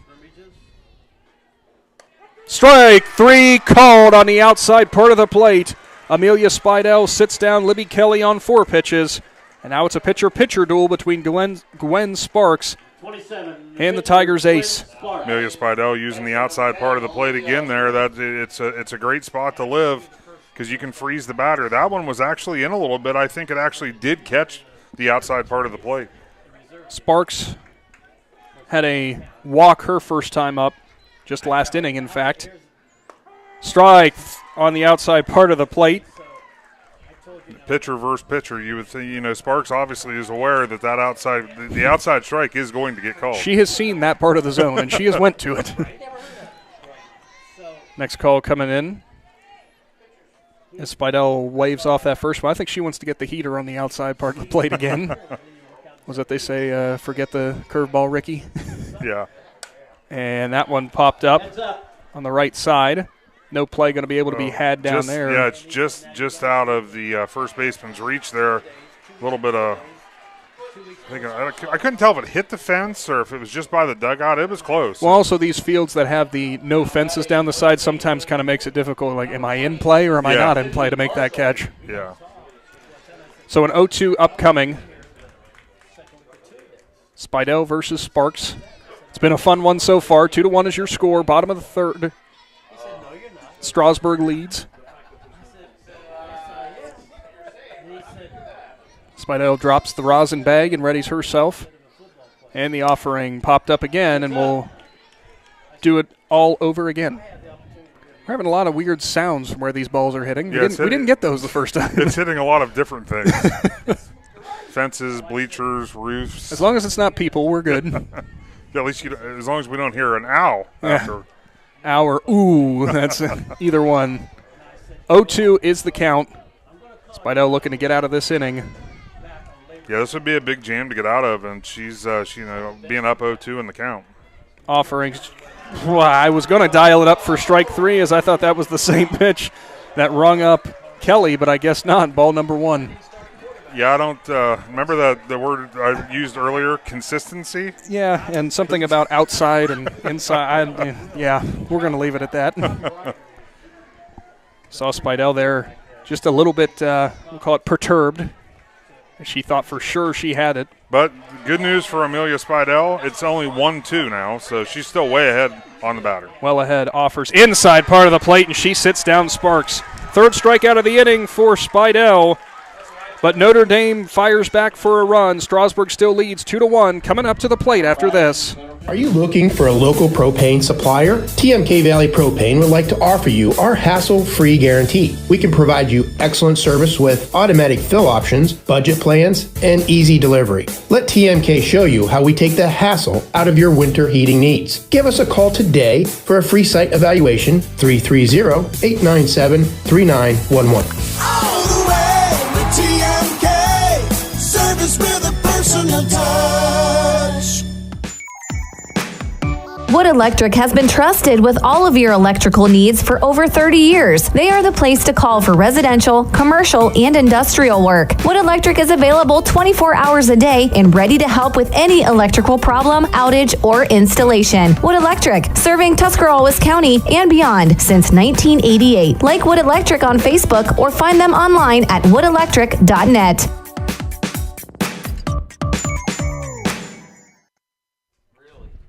Welcome back in for some high school tournament softball action, regional championship. And it's been a good one. Strasburg leads Notre Dame 2-1.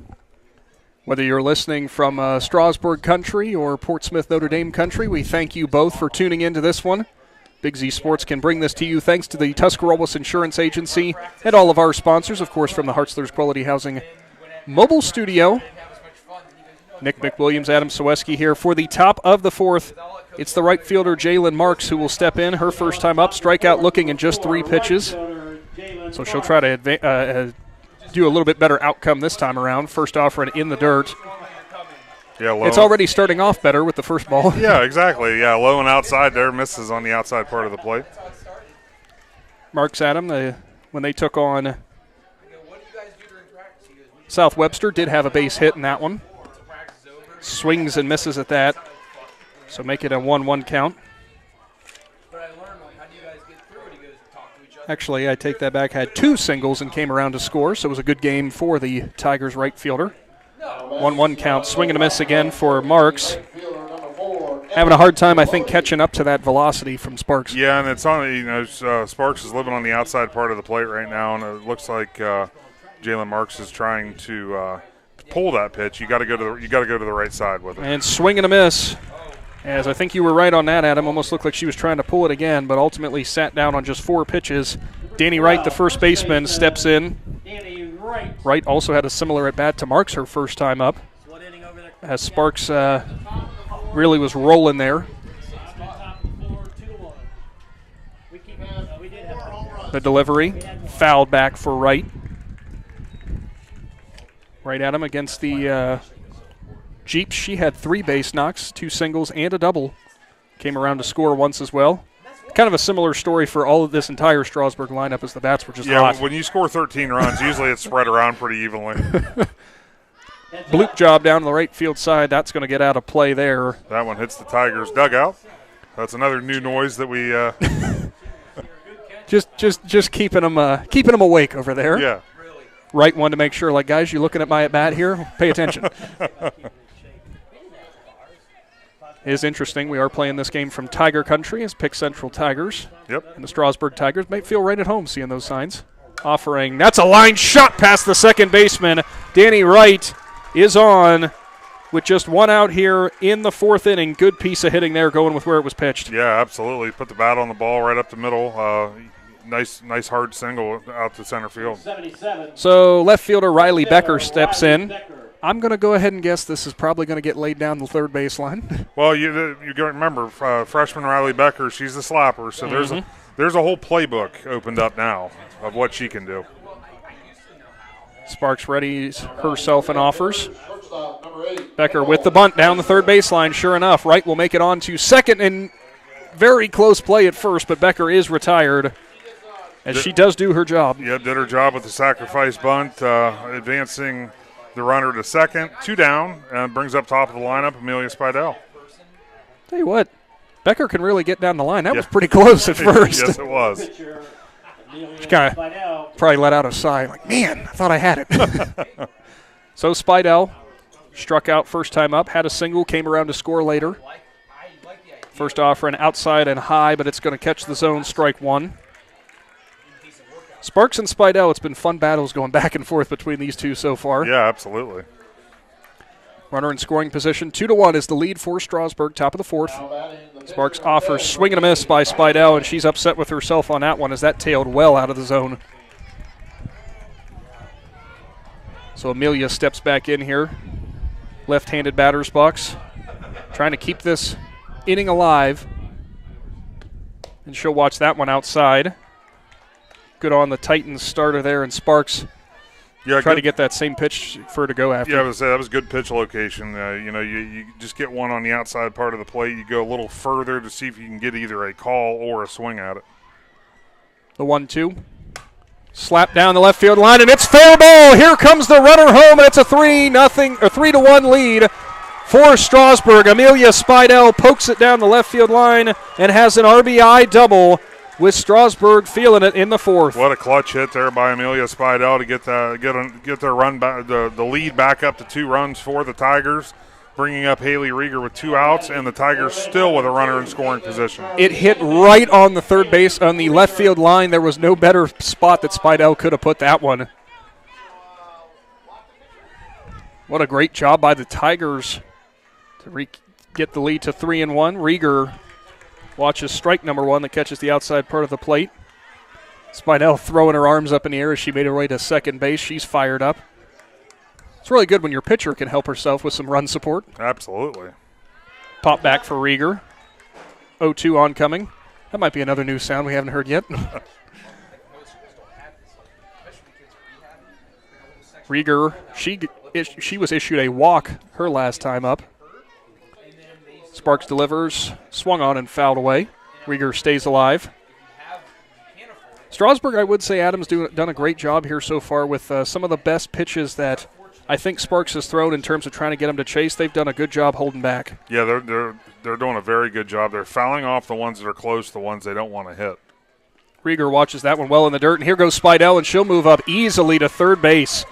Wow, Amelia Spidel there went almost immediately. Yeah, what she did there, she read the pitch from second base. She saw it was going to be low in the dirt, which is going to slow the obviously the transition from the catcher to third base down. Easy stolen base. Sparks that time offers low outside in the dirt again, so it's a 2-2 count. That's something that Coach Spidel had a lot of praise for his team, or said that they teach their team a lot, is you got to read that pitch and be ready to move, and they are not shy when it comes to moving up. No, if opportunity's there, they're going to take it. Fouled off again. Good at bat for Rieger. Still at 2-2. Couple of fouls here. Has stayed alive. Found herself in an early 0-2 hole, but has got a couple balls up there, a couple fouls. Yeah, Sparks has been working. In tight games like this, opportunities to get those runs across are huge. So this is a big spot here for Haley Rieger. Winds and delivers inside, maybe a little bit high. Probably caught the inside part of the zone, but was well high, so a payoff pitch upcoming.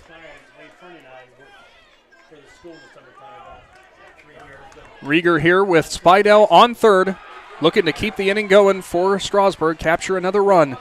Sparks delivers, fouled away, as that was the outside part of the plate, and it's difficult to tell if that could have been a strike three, but she was protected. And Rieger did exactly what she's supposed to do there. You're not going to let the umpire make that decision.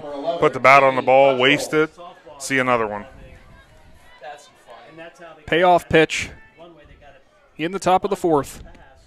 In the dirt, ball number 4. Rieger's on for her second straight walk. Runners at the corners. Rieger going to be in motion. Emma Gilkerson comes up to the plate.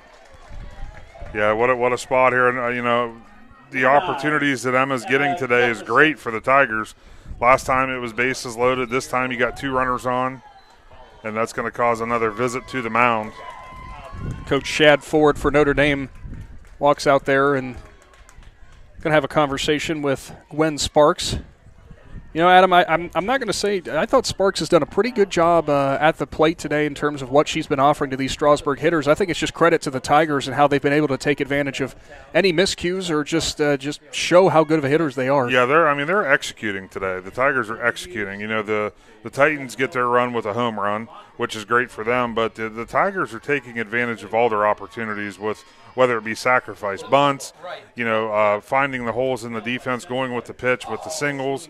They're just taking advantage of when they're in situations to score runs. Well, we'll see what Coach Ford had to say to his starter there and what Portsmouth Notre Dame has dialed up here with Gilkerson, the biggest power threat that the Tigers have at the plate. Runners at the corners. We'd expect Rieger to be on the move from first to second.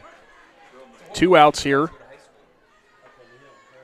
First delivery up and a foul tipped back by Gilkerson that was caught by Brown. Yeah, if Gilkerson would have connected with that, I think it would have hit the school bus out in left field. It might still be going to the football field back there, really. Delivery from Sparks, swung on, fouled back again by Gilkerson, so it's an 0-2 count. Her first time up, she had a double, also a sac fly and an RBI in the third. Sparks is going right after her. I mean, both those pitches have been right over the plate. We're going to have a timeout here as Brown is going to go have a mound visit with her pitcher.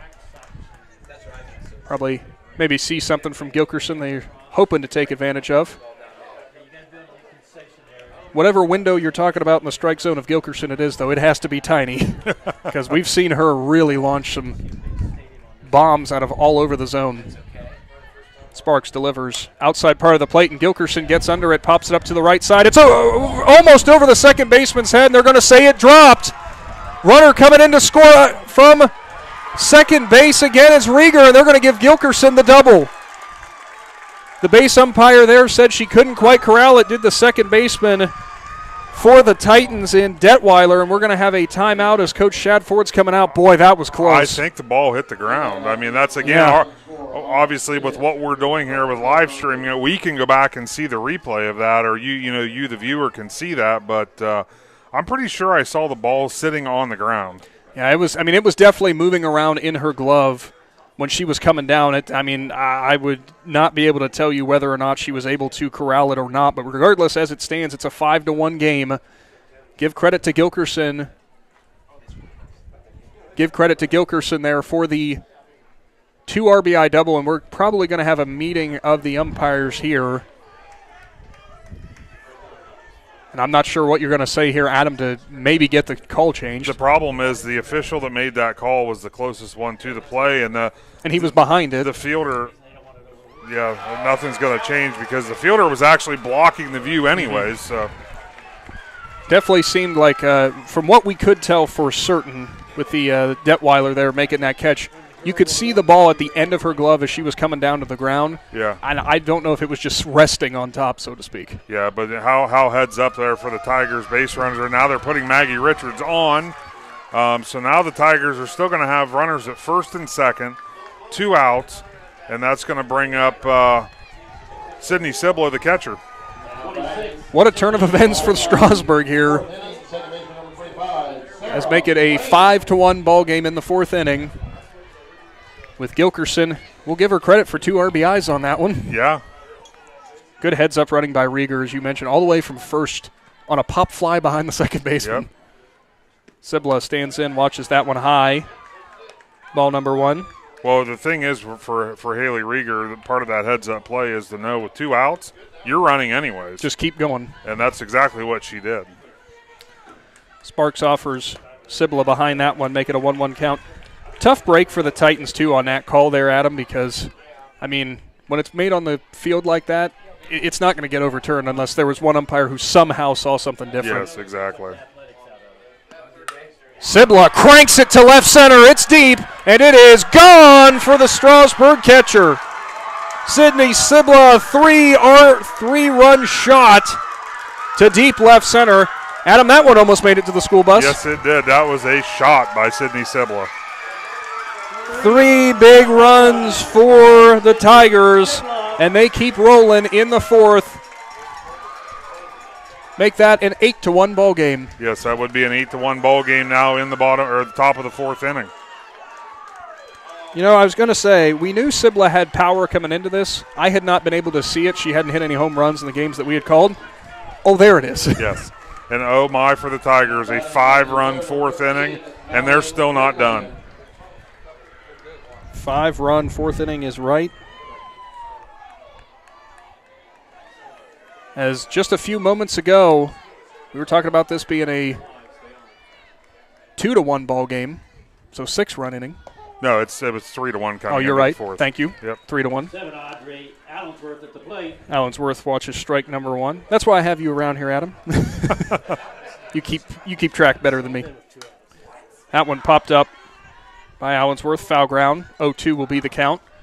Sparks trying to work her way out of this one as, again, it's just that Strasburg hitting ability. We know what they can do at the plate, and they are punishing the Titans ace.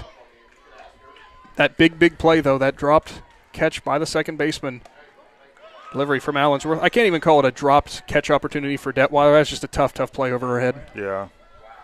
Yeah, and this has all been done by the Tigers with 2 outs. Insane. Yes. Sparks next delivery to Allensworth, and that's a bloop job towards the first baseman, and she'll put it away, but Strasburg strikes, and they lead 8-1 as we head to the bottom of the 4th. Big Z Sports returns after this. This is Jordan Hartzler. At Hartzler's Quality Housing, our goal is to help customers achieve the dream of home ownership. We have been a family-owned, affordable housing business for over 40 years. We value our customers and have the knowledge and experience to help you walk through the home buying process from start to finish. Conveniently located just off I-77 in New Philadelphia, stop by and browse their model homes or learn more by visiting Hartzlers.com. PAC Drilling, a family-owned and operated company since 2005 in Bolivar, takes pride in being an economic oil and gas drilling company. PAC's objective is to contribute to American energy independence through profitable development, operation, and marketing of oil and natural gas wells. PAC also employs operating technicians to oversee each and every well drilled to maximize its productivity and longevity. Contact PAC Drilling at pacdrilling.com. We're on to the bottom of the fourth, where the Tigers have opened things up in a regional championship.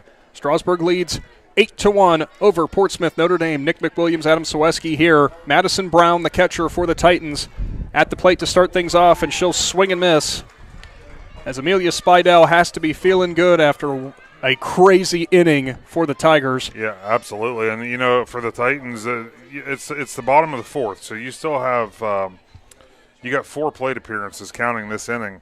You just need to start chipping away. It's not necessary that you have to get all 7 runs back, tying things up in the fourth. You got time to do it, so you don't want to lose your head. You just want to start chipping away at it. We mentioned coming into this game it could easily be one of those 3-1, 3-2, 4-3 ball games. Instead, Strasburg decides to put plenty of runs up on the board as strike 2 offered to Brown. As you had mentioned too, Adam, all that coming with 2 outs. That's something you can only hope for as a coach. And it all, other than the Sydney Sibla bomb to left center, it was all done with finding those spots in the defense where it was either a hard play or there was no play to be made. So the 1-2 upcoming. Spidel offers, fouled away. That time she went up and in on Brown, who did a good job just to get her bat on that. We know these Titans, as we mentioned, 19-1 coming into this. Not going to go away lightly, despite a 7-run gap.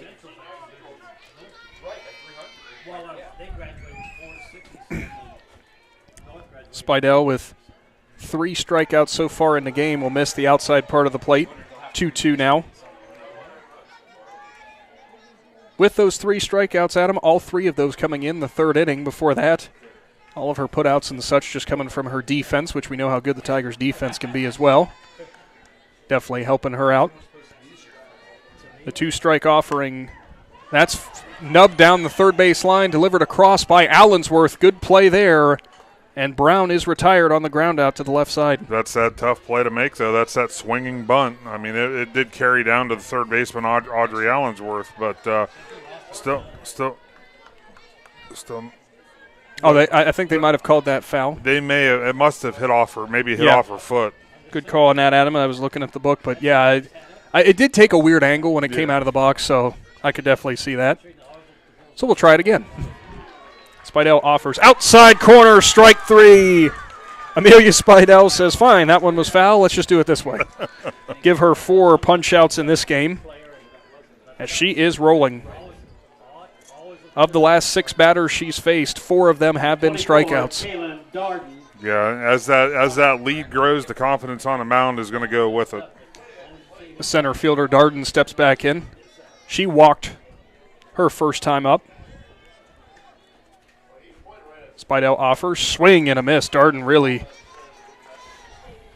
offering hard at that one, but could not make contact. Probably a little bit behind as well. Yeah, same thing there. That was an outside pitch. Looked like she was coming out a little bit, looking to pull that. It's just not gonna work very well. Next delivery from Spidel. Good hold by Darden, as that one was high in the zone. She wanted to go after it, but ultimately holds the bat back. For anyone who's never played softball, they might think you'd expect Notre Dame to really be swinging and offering early on with a 7-run deficit, but we just saw how fast anything can turn. So good on the Titans there, not just going out and hacking away. Is another good eye from Darden.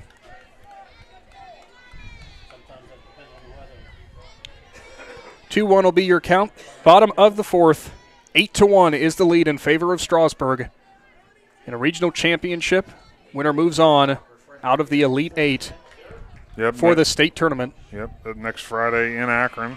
Swing and a miss for Darden at a beautiful complex, Adam, you've told me, at Firestone. Yeah, Firestone's a great place to play. I was fortunate enough. They run a lot of youth tournaments up there, and they so a lot of these kids have actually already had the opportunity to play on that field through the travel ball experience. But, to be able to play there to represent your high school, it's like nothing else. I was going to say, it means just a little bit more in that regard. Yes, it does. So the 2-2 going to be on the way from Spidel.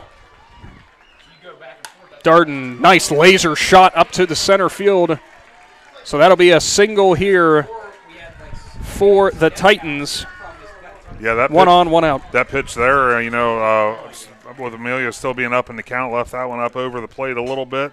Darden was able to hit that right back up the middle for a base hit. Laser beam shot out there. And once again, I have to laugh at this. Prior to this, we were at Harrison Central for the district round, and that ball really likes to travel on that turf. Here, you get it to that natural grass, it dies down a little bit quicker. Yes, it does. Next batter, Katie Strickland, third baseman. She'll foul it back. Strickland, her first time up, Adam, she ground out to the shortstop with 2 runners on there. That's really been the last legitimate scoring opportunity you would say that the Titans had. It was interesting with the 2 outs, the 2 on. They had her first pitch swinging. Yeah, that's the difference right now in the game. The Tigers are executing, and the Titans have not been able to. Spidel offers. That was an off-speed pitch. Runner goes, and Darden's going to make it in there in plenty of time. Sibla, that was an off-speed pitch from Spidel. Probably helped Darden advance pretty easily. Another, like we saw the Tigers do. Darden did the exact same thing. She read the pitch out of the pitcher's hand, saw it was off-speed, going to be low. Easy stolen base. Both teams with a stolen base apiece. 1 caught stealing in Annie Detweiler.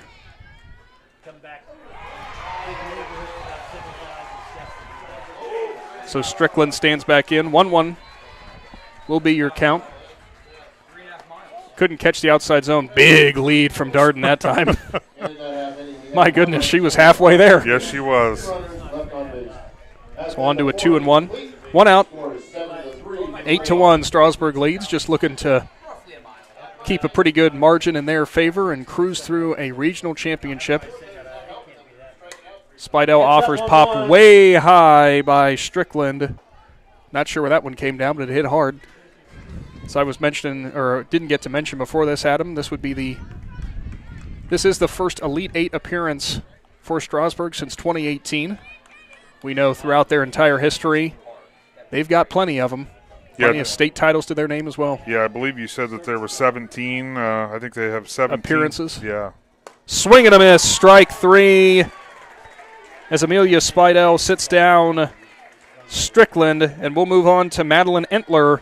Probably somebody, though, who Spidel's not too happy to see, as the only blemish that she has up on the board came from the right fielder in the 3rd inning as she launched an opposite field one to left center. Yeah, absolutely. Obviously going to make sure she watches where these pitches are located. Entler only needed 3 or 4 pitches that she saw her last time up before she went yard. And she'll try to do it again, but she got under it. Gilkerson coming back, left fielder coming in, and that'll be a catch for Madeline Becker. And that will do it for the bottom of the 4th. On to the top of the 5th. Strasburg leads 8-1, looking to add on to their total. Located in the rolling hills of Holmes County, Keim Home Center is the destination and trusted source for your home, building, and woodworking needs. And we are now offering appliances.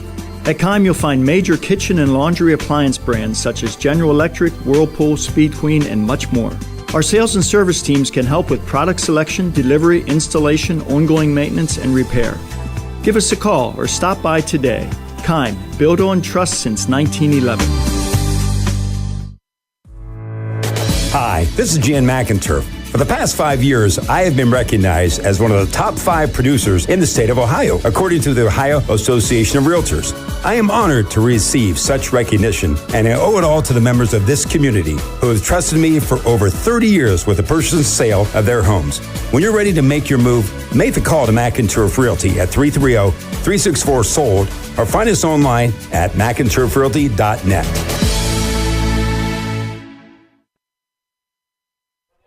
The 5th inning from Pickerington Central High School. Nick McWilliams, Adam Ciereszewski, regional championship action. The Strasburg Tigers in control.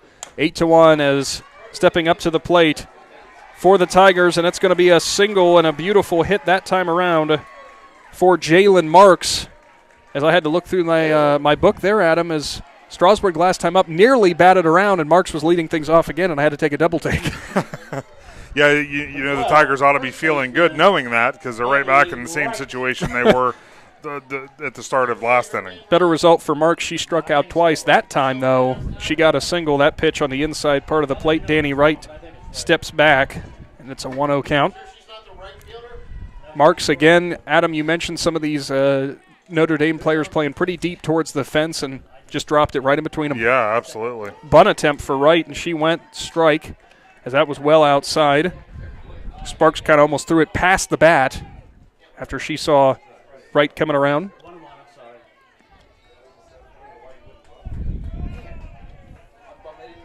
So the 1-1 offering coming up. Wright rounds the bunt. She'll lay down a beauty as the throw's delivered on to first. Wright does her job with the sacrifice, and the runner moves into scoring position for the Tigers. Left fielder Riley Becker steps up to the plate again. Her last time up, she had a sacrifice, advanced, I believe it was Wright to second base. So we'll see if she tries to do the favor again and try to get Wright over to third. Take that back. Marks over to third. I'm getting Marks and Wright confused. Becker slap hit. That one's fouled back down the left field line, and nearly a good play by Hicks as she hustled over there but just couldn't make it. Great hustle. Great hustle showed there by Hicks. So Becker behind on the 0-1 count. Her first time up. She was a strikeout, but it was on that missed swinging strike three that she advanced to first, eventually came around and scored. Was our first run scored of the game, in fact. Becker sees the next pitch go low and outside. You come back to that, Adam, in the early 1-0 lead that Strasburg did have. Yeah. That smart decision-making by Becker on advancing on that, what would have been strike three. Exactly. Yep, exactly. 1-2 now the count as Becker fouls one off. Well, I'm just, making sure social media can see all the highlights of today's game as well. Adam has the technology. He's working hard behind the scenes. Multitasking. We don't do any of that around here. No, So Becker stands back in. 1-2 is the count. 1 out. And she'll slap that one foul again. We'll do it again. Definitely trying to find that hole on the left side of the field. Obviously, that's an easy way for her to get onto first base. And then, depending on the throw, an easy way to advance that runner to third base. Well, notice where the left fielder is standing after the Yes. one that she fouled off was so close to falling right there, and she'll poke it off the back of the screen again. Becker, her first time up, missed a beautiful shot down the left field line by mere inches. She would love to do it again. She stands back in. Sparks is ready and offers. Swung on and missed strike three as Becker is sat down. As Sparks gets another strikeout. Yeah, Sparks did a good job there with the off-speed pitch. Outside pitches and off-speed pitches are very difficult for slap hitters, and you can see why. 8 strikeouts for Gwen Sparks. Pitch on the way from Sparks does catch the zone to Amelia Spidel. Sorry, we just heard the announcement from the other field right next to us, and Heath's pitcher, Renee Cunningham, just hit her second home run of the game. This time it was a grand slam. As we apologize if any Indian Valley fans are tuning in because they hear the name Renee Cunningham and they're thinking, no. we can't get away from no. Whether it's Renee Cunningham or what was it, Madeline Jardine or Maddie Jardine or something like that. Sparks' next delivery. Spidel fouls it off. So we go to a 1-2 count. 2 outs, top of the 5th. Tigers in control of this one, 8-1, looking to add on more. Runner on second is Marks. Spidel at the plate. She's had a single and a double with an RBI as well. Yeah, Amelia's having a great game all around. Swung and fouled that one back, battling it off the outside part of the plate. Let's do it again. It's really been an interesting sectionals. It's been interesting regionals as a battle of the long balls everywhere, it seems, on all these fields. Yeah, absolutely. Yeah, there's been a lot of home runs. Obviously, though, when you get to the regional round, you have a lot of big hitters. Yes, for you do. All the teams, obviously, that's a big part of them getting to where they got. Well, you need a little power out there. You absolutely have to have a little bit of power as next pitch to Spidel missed. 2-2 will be the count as Sparks gets the call and readies herself. Spidel swings and misses, and it was actually a foul tip that was caught by the catcher in Brown. So the Tigers retired with no more damage, but they still lead 8-1. Titans coming up to the plate. How does a new career in an extremely high-demand field sound to you? Well, the former Crane Carrier Company in New Philadelphia is now Battle Motors. Battle Motors is expanding rapidly for their all-new heavy-duty electric truck production. Battle Motors has immediate openings for assemblers, electrical technicians, painters, blasters, as well as numerous engineering and design positions. If you're interested in a great career opportunity, apply online at battlemotors.com/careers. One thing every sports family knows is how crazy eating schedules can get. Well, let Papa John's of Uricksville and New Philadelphia handle the cooking. Papa John's offers a full menu including stuffed crust pizza, Papa Diaz, wings, cheese sticks, and so much more. See all that Papa John's has to offer by visiting papajohns.com and keep earning those Papa rewards. Papa John's of Uricksville and New Philadelphia. Just what you need for your busy schedule. Back to Pickerington Central, Nick McWilliams, Adam Ciereszewski for the bottom of the fifth of this regional championship showdown between Portsmouth Notre Dame and the Strasburg Tigers. Strasburg in control, 8-1. That time, the Tigers, no real offense to speak of from their part of the fifth inning. Spidel steps back up to the mound, who offers to the shortstop for the Titans, Bree Hicks, ball number 1. Yeah, the Titans got exactly what they needed there in the top of the fifth, a scoreless inning for the Tigers. Strike on the inside and low part of the plate. That might be the first time we've got to call that pitch today. Yeah, I think so. 1-1 will be the count. The bottom of the fifth inning, the first baseman, number 20. So Spidel readies herself. Have to go through and tally up her strikeouts, but from the third and fourth innings, she's really been bringing it, and that's when she's got most of her strikeout tallies so far. That one's going to be that one's going to catch the outside part of the plate. Just as you expected. Strike 2. Good frame by Sydney Sibla. Yeah. 1-2 will be the count. 2 Hicks. The offering. Swung on and fouled off to the right side. Hicks will stand back in. She popped out on the very first pitch of the ball game to Spidel, then her last time up. Struck out on 6 pitches. So looking to get a little bit of a rally started for the Titans. They need some offense. Yeah, again, now you're down to you have 3 plate appearances left, so you need to start getting something going, start chipping away a little bit if you're Titans fans. No pressure. Spidel offers, swung on, fouled away again. Is that ball a souvenir that you don't get to keep? Yeah, sorry to disappoint anybody who would like to come out to a regional game. You don't get to keep these ones. No, souvenirs that you get to hold long enough to get it back to the field it came from. The 1-2 going to be on the way here. No outs. Bottom of the fifth. Spidel looking to make short work of Notre Dame again. That one in the dirt, as it will be ball number 2. A little bit of gamesmanship there as that off-speed pitch from Spidel. I don't know how much slower it is than her fastball, it's but a lot. It feels like it floats. 2-2 going to be on the way. Spidel's done a pretty good job inside out all game long. She did get that 1 run against her on that home run. Probably a little bit low on that offering, so now the count goes full.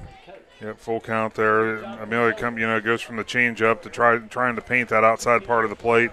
Just misses low there. Up and away, you think, Adam? I'm going to say it's going to be up. Payoff pitch. And sure enough, there it is. Gilkerson fields it cleanly at short, delivers it on to first, and that's an out number 1. Emma Gilkerson, about as solid as they come from the shortstop position. Yeah, there's not much that gets by her. She plays a very good shortstop, and that's, to have that position covered the way that she does it, that's a great added feature for the Strasbourg Tigers. Correct me if I'm wrong. Oftentimes we saw her last year was at third base. Actually, she's actually also a very, very good catcher. Maybe that was where that might have been it. She can do a little bit of it all, yes. If you're not surprised. Yes. So next one up, Detweiler, the second baseman. She drew a walk the first time up, then was caught stealing, then drew a second walk. So she's been walked twice. I'm sure Spidel doesn't want to walk her again. Not off to a good start, though. She'll offer ball 1 high. It's been a good eye for Detweiler. Need those base runners on, and I'm sure Coach Ford would not turn down another walk here. Yeah, you're in a position now where it's, whatever it takes to get on base. That time high, I guess, again from Spidel. Okay. Maybe Casey Claxon could have told us if that was a little bit closer to the zone. He gives a shrug. He's going to stay out of this one. 2-0 is the count. Detweiler stands in again, and that time it'll catch the low outside part of the zone, strike 1.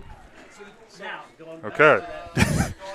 So I think, honestly, I think the count is where it should be. Maybe just not in the order I would have done it. How's that? I'll accept that. Is that fair? I'll accept that. Okay. That actually works out good. Well, we know what's already happened when it comes to counts in this game. Yes. Delivery high that time from Spidel. 3-1 now the count. Big Z Sports and Claxon Communications give you a big thank you for tuning in to today's presentation by the Tuscarawas Insurance Agency and TMK Valley Propane. 8-1 is your score, bottom of the fifth. Tigers rolling. It's that time offered at by Detweiler, and she'll foul it off. So payoff pitch upcoming. Yeah, Detweiler there with almost a check swing, just trying to poke it down the right field line, but it went foul. Interesting tidbit for you. This is her third at bat. All three at bats now have been full count situations. She knows how to work the pitcher, I guess. Yes, she does. The Tigers sophomore steps up again and offers. Strike 3 called. Amelia Spidel this time gets Annie Detweiler. 2 outs in the bottom of the fifth, catching the outside part of the plate. Yeah, that's safe to say that she caught the outside part of the plate. Kendall Ford, the first baseman for Notre Dame. The outside part of the zone sometimes, Adam, is difficult to come by. Yes. But, I mean, as I said before, as Amelia misses high with ball one, it's one of those things that the consistency once again has been there. And as a coach, you have to tell your hitters, look, I know it's not what you normally swing at, but it's there. You need to adjust. You need to go to the opposite field with it, punch it over to the opposite side. Do something with it. Otherwise, you're either going to get rung up or it's going to be a called strike. So you're not going to have an option. No. This is just how it's going to be. 1-1 will be the count as Ford swung and missed. Almost said swung and must. I don't think that's how that works. Spidel getting ready for her third pitch of this at-bat. She's been doing very well. Popped up right side of the infield, and that one's going to be hauled in. No problem for Rieger as the Titans are sent down in short order here in the fifth. On to the sixth inning. Strasburg looking to add more as they lead 8-1.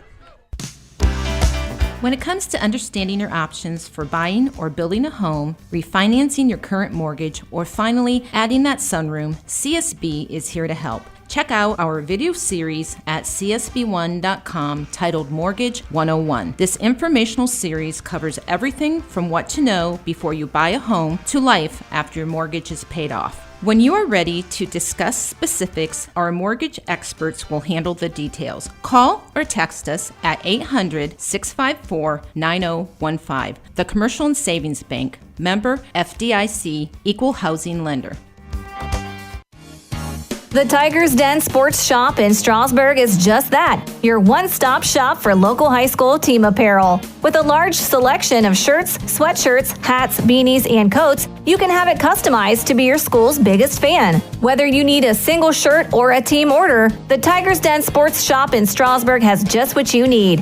The Tiger's Den would like to wish the Strasbourg Tigers the best of luck on their tournament run. What a day for high school softball. Big Z Sports thanks you for spending your Saturday afternoon with us. Nick McWilliams, Adam Ciereszewski. We talked about the field crew earlier, and looking at this place now, you would have never thought that there was even any rain last night. No, it looks beautiful after the work of the Pickerington Central field crew, and, of course, a little help from Mother Nature there. Yeah, the ultimate drying agent, the sun. Tends to help. Rieger steps in to start things off in the sixth for the Tigers, and quickly to a 2-0 count.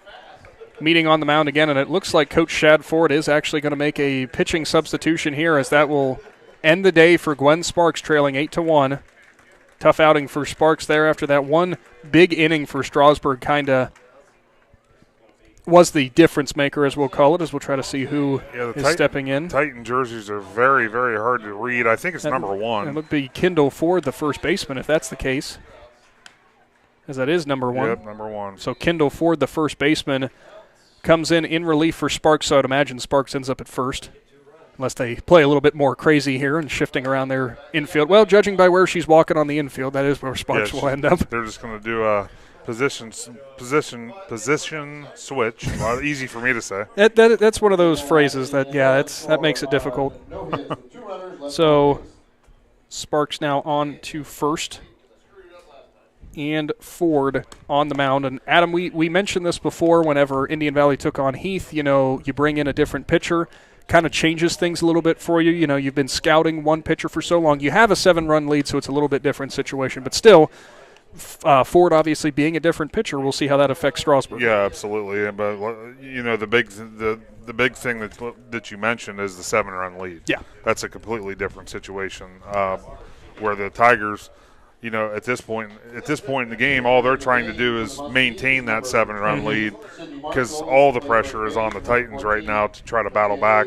And with the offense really hadn't been other than the home run, the Titans' offense has been pretty stagnant. Amelia Spidel has been in complete control. Yeah, not a ton of hits here for Notre Dame. Is actually, by my count, Adam, other than the walks and the home run, one single for the Titans. And is that was the other hit. Shot up the I forget the girl's name, but it was up the middle. Shot up the middle for center fielder Kaylin Darden as she had a nice at-bat there. As that time it will catch the zone, so Rieger at a 2-1 count. Always interesting there when a coach makes the choice, too, after 2 pitches thrown from Sparks. He went ahead and went with the different pitcher, so she came in with a 2-0 count. And honestly, it looks like Ford's bringing it in a little faster than Sparks was. So we'll compare here with this 2-1 delivery on the way. Ford offers, and that one was high, 3-1. I don't know whether it's Sparks or Ford.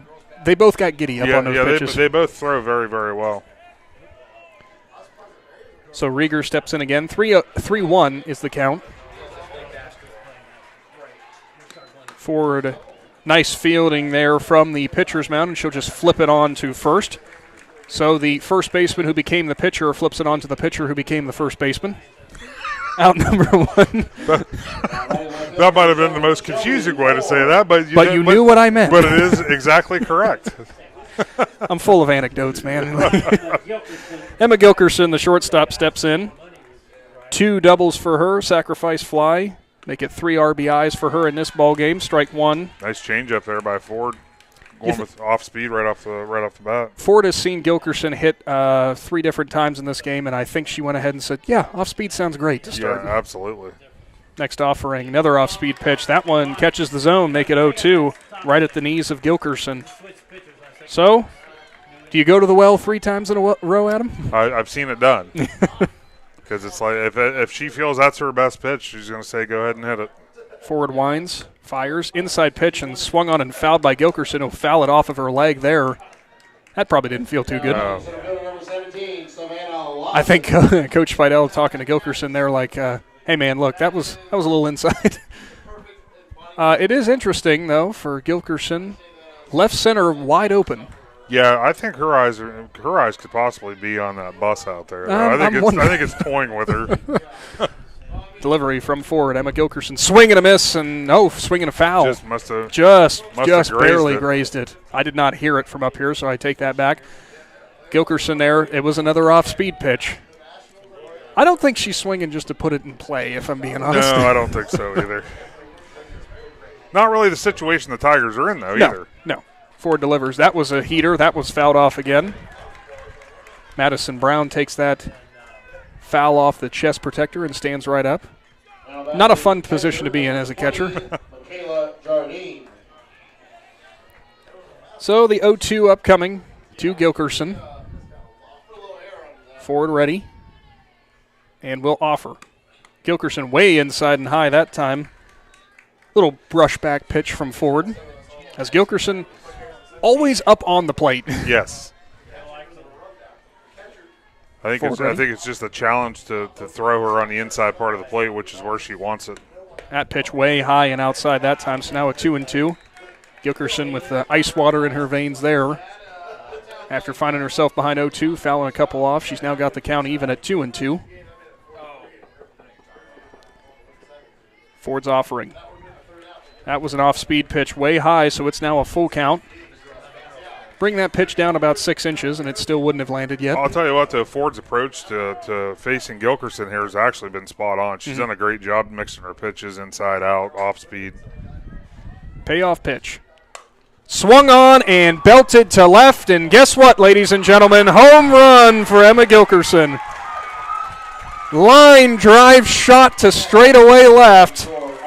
And the shortstop for the Tigers continues her career mark in home runs, make it up to 38 as she continues to etch her name in the Strasbourg record books. Should have stopped with 3 changeups because the fourth one, the fourth one is theirs. I think they're still walking after it.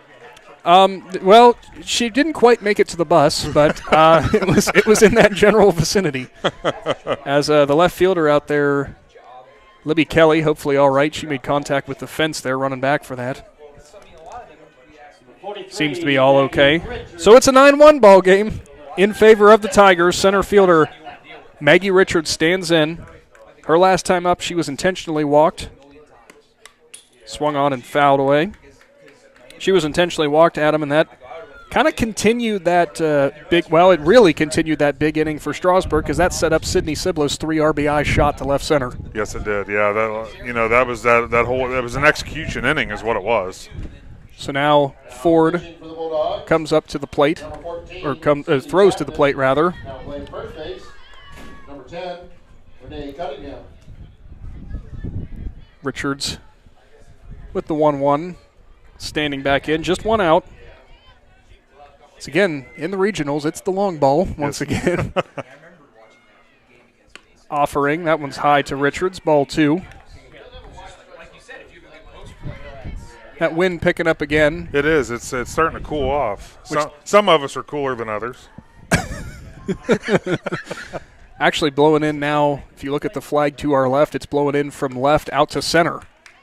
So didn't help Gilkerson at all there on that one. Fouled back by Richards, so a 2-2 count. Sure, the Strasbourg dugout feeling pretty good right now. 9-1 lead. Top of the 6th. Seem to be well on their way to this regional championship to advance to the state tournament and the Final Four. As Adam mentioned earlier in this broadcast, from Akron Firestone.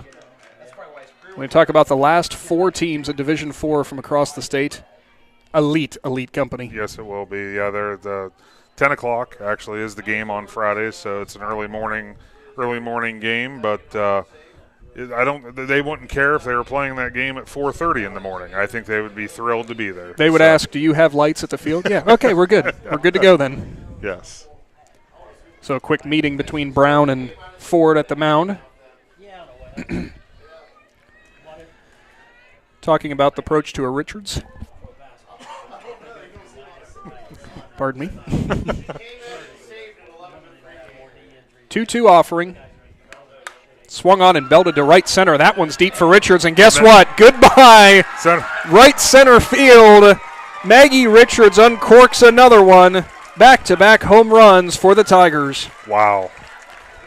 That's all I got as well. You didn't have to see the ball because the center fielder literally turned around. As soon as she turned around, she just stopped.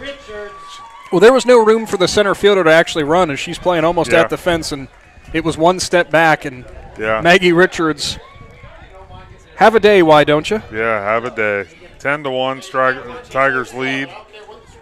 3 home runs on the day for the Tigers. Three different hitters. So. Speaking of the 3 home runs, guess who's coming up to the plate? Make that catcher Sydney Sibla. Yeah. Who I'm not going to say she's going to be looking to do it again, but. Well, you got back-to-back right now. Can we make it a hat trick? Back, yeah. As we've got a meeting out here between Coach Ford for Notre Dame and the umpire, home plate umpire. Not sure what their conversation's related to. 10-1's your score, top of the 6th, 1 out. That meeting concludes. Really not sure what that was. No, I'm not sure either. Sibla, so far today, was issued a walk, struck out, and then delivered a 3 RBI home run to left center. She watches strike number 1. RBIs all over the place for the Tigers. Tigers still only with 1 out here in the top of the 6th. Ford delivers outside part of the plate, and they'll call that one a strike. 0-2. That's what we call rolling when you're you got the RBIs everywhere, only 1 out. You got a 9-run lead. Like I said, the pressure's off now. I mean, they're just out there playing, having fun because you look at the scoreboard and it keeps growing. Your lead keeps growing. Sibla dribbles it back to the pitcher and Ford, who will deliver it on to first for the 2nd out of the inning. For those of you keeping your scorebook at home. G1. Mark down G1. No, we're not playing bingo. So it'll be Audrey Allensworth, the third baseman, who's back in the right-handed batter's box. She had a sacrifice in the second, but has not reached base so far in this game. I'm sure she'll be looking to change that one, join the hit party for Strasburg. Absolutely. Ford offers, outside part of the zone, probably high that time, make it ball one.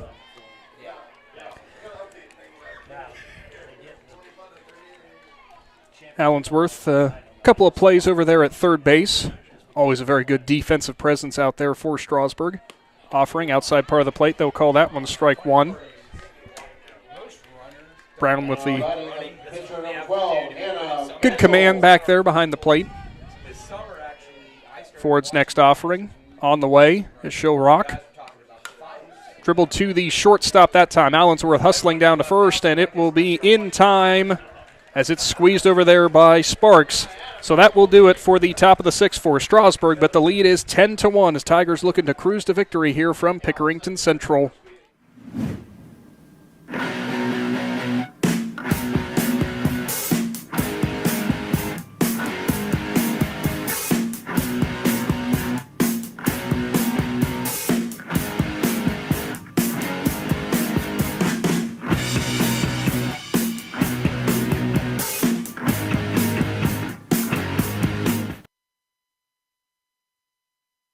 Is your commercial roof leaking and causing damage, but you can't afford to fully replace your roof? WM Commercial Roofing believes in finding solutions that will work best to fit both your budget and your needs. We customize repair and maintenance plans that will fix your roof leaks and extend the life of your roof so that you can have peace of mind. WM Commercial Roofing. Commercial roofing you can trust. Check us out at wmcommercialroofing.com or call 330-275-0088. That's 330-275-0088. 10-1 is your score. Strasburg leads in the regional championship, and it's been a fun one for Tigers and Tigers fans, no doubt. Yeah, and just another update since we mentioned it earlier in the Division II regional championship right over here beside us. Heath leads John Glenn 11-3. That game actually hasn't been close from the start. It's been a hit parade by the Bulldogs. Slugfest, as they would say. First pitch to Libby Kelly, the left fielder for Notre Dame, was fouled off to the left side. No surprise here. Of course, Amelia Spidel still moving right along for the Tigers in the bottom of the sixth. She'll offer on the second one. Kelly fouled that one off the cage, just getting a piece of it. Yeah, Amelia went up in the zone there a little bit, and batter was able to just get a piece of it. So 0-2 will be the count for Kelly. She struck out and popped out her only two at-bats. Spidel rocks, fires outside part of the plate, and she got Kelly swinging. Another strikeout for the sophomore from Strasburg, and it's a quick out, number one, to start the bottom of the sixth. Yeah, good job of locations there again by Amelia Spidel. She kept it up in the zone for the first two, and then went to the outside part of the plate for the strikeout pitch. Make that 7 strikeouts for Spidel so far through 5 1/3. Offering high and inside to Sparks, who had to duck out of the way. Kind of hard to duck out of the way when you're 6'2". Yeah. Sparks now in at first base. She had started the day pitching. She walked and struck out.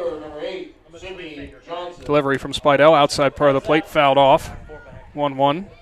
Down the right field line towards the Strasburg faithful.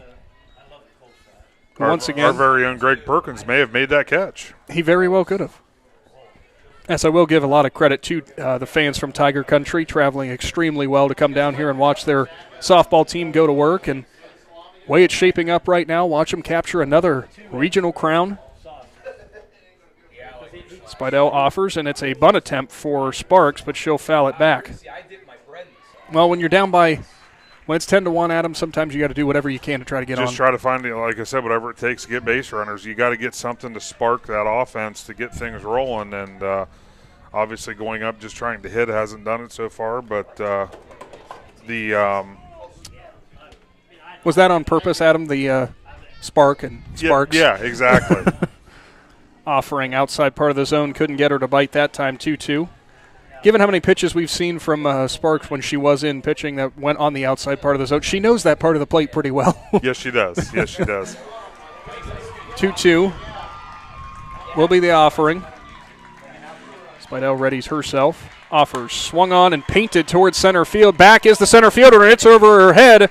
Here comes Sparks around first. It was a big round, but she'll stop. Heads up base with running there by Sparks, because right now you need base runners. You don't want to try to push for the extra bag, and if she would have tried to go to second, the Tigers got it in very, very quickly.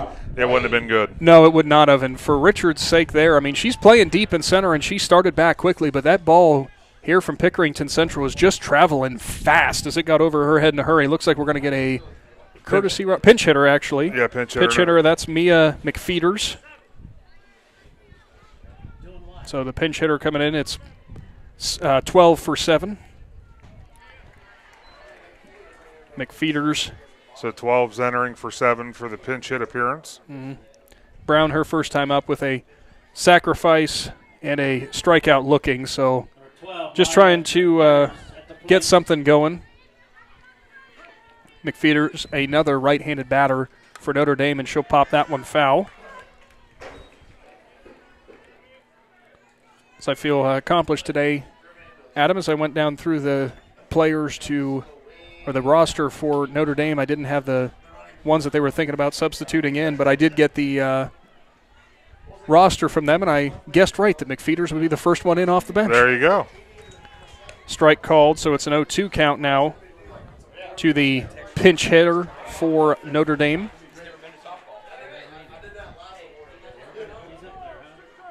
So Spidel will look to sit down the pinch hitter in short order. Runner on first is Sparks for the Titans, and a good hold by McFeeters. You thought about going? Yeah, holds on that out to the outside part of the plate. So Sparks with her single. Mark that just the third base hit overall for Notre Dame. As the home run from Entler, and then 2 singles, one for Sparks and one for Ford, but that has been it. A couple of walks have been the other base runners on for Notre Dame, but Amelia Spidel has pitched about as good of a game as she could possibly have. Yeah, she's been in complete control. She's been comfortable out there all day, and looking to finish things up.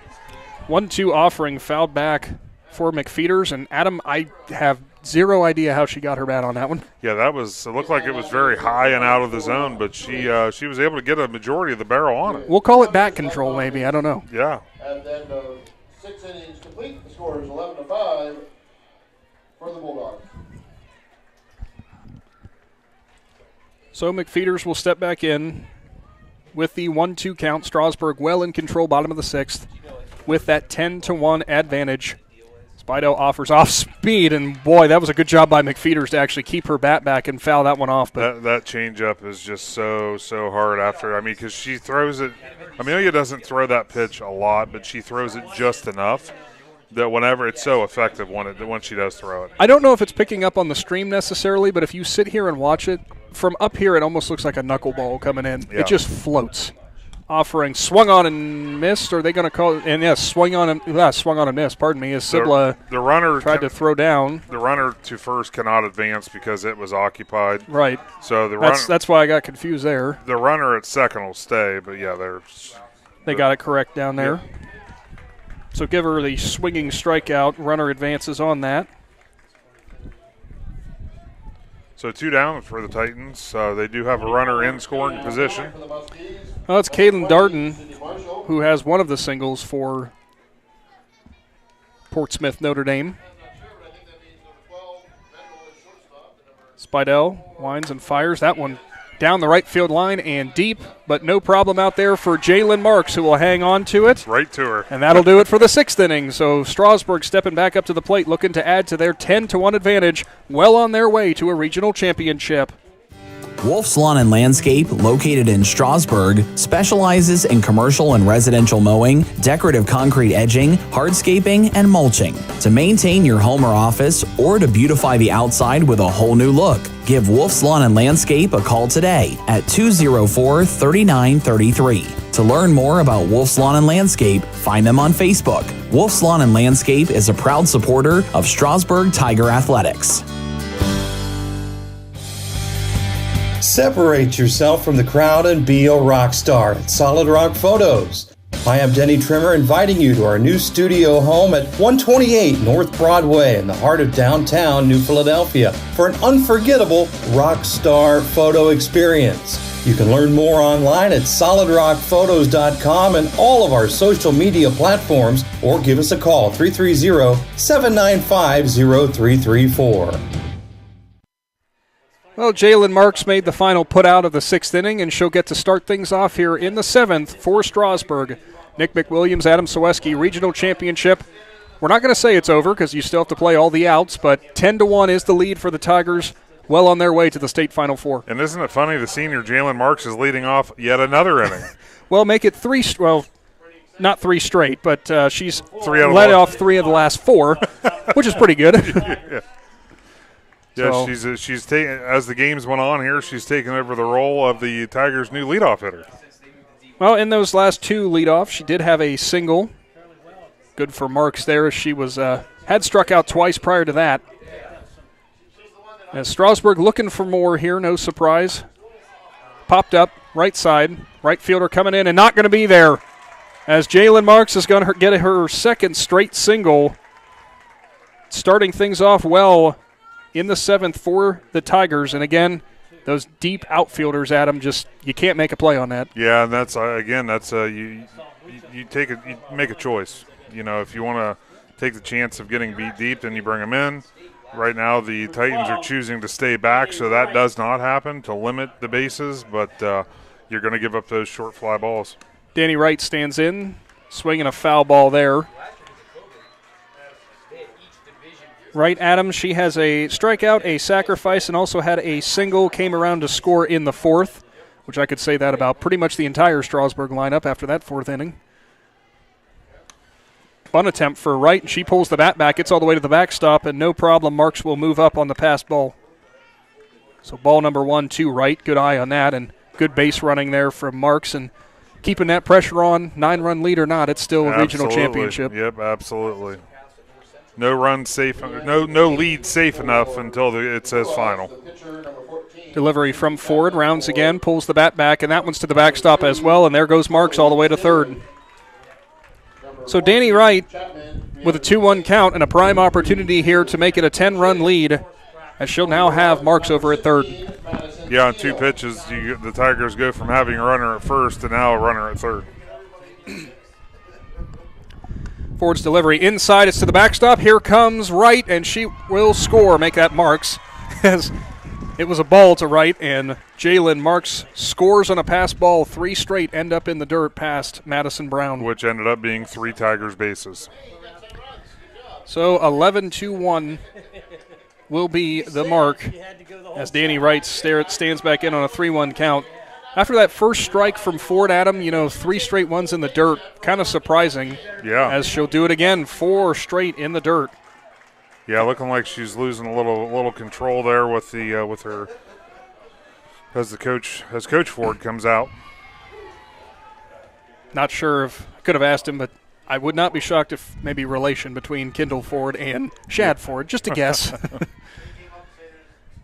As Coach Ford having a conversation with his team there, and it's sometimes hard to go out there for that kind of mound visit when you're down 11-1. As it does look like we are going to have a pinch hitter here for Strasburg. Ada Richards stands into the box. She did enter in the 2nd inning as a courtesy runner I believe she courtesy runs for Sydney Sibla. Yes. So Richards steps in for her first at bat. Yeah, she'll be batting for the left fielder Riley Becker. Mm-hmm. Becker did not end up getting a hit in the game, but she had some nice plays out there in left, the sacrifice to move up and set up a couple runs in the 3rd inning. Becker, a real good defensive player we've seen out there in left. So Richards stands in. She'll watch ball number 1, low and outside. And in case you were wondering, yes, that is Maggie's younger sister, Ada. Just going to get to that. You stole my thunder, Adam. Look at this coming up the steps. Oh, looky there. A whole thing full of hot dogs. As next delivery from Ford on the way, and it's popped up left side. As shortstop will make the play there. No, I meant for you, but the shortstop made the play there. That was a good play from Bree Hicks.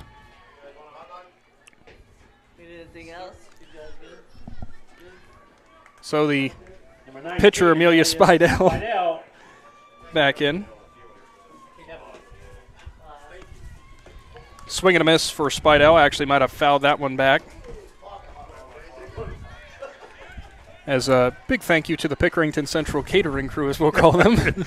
Yeah, kind of threw us off a little bit there as they delivered hot dogs to the press box. Next delivery from Ford. That one's painted hard to the second baseman, but Spidel is going to be sat down.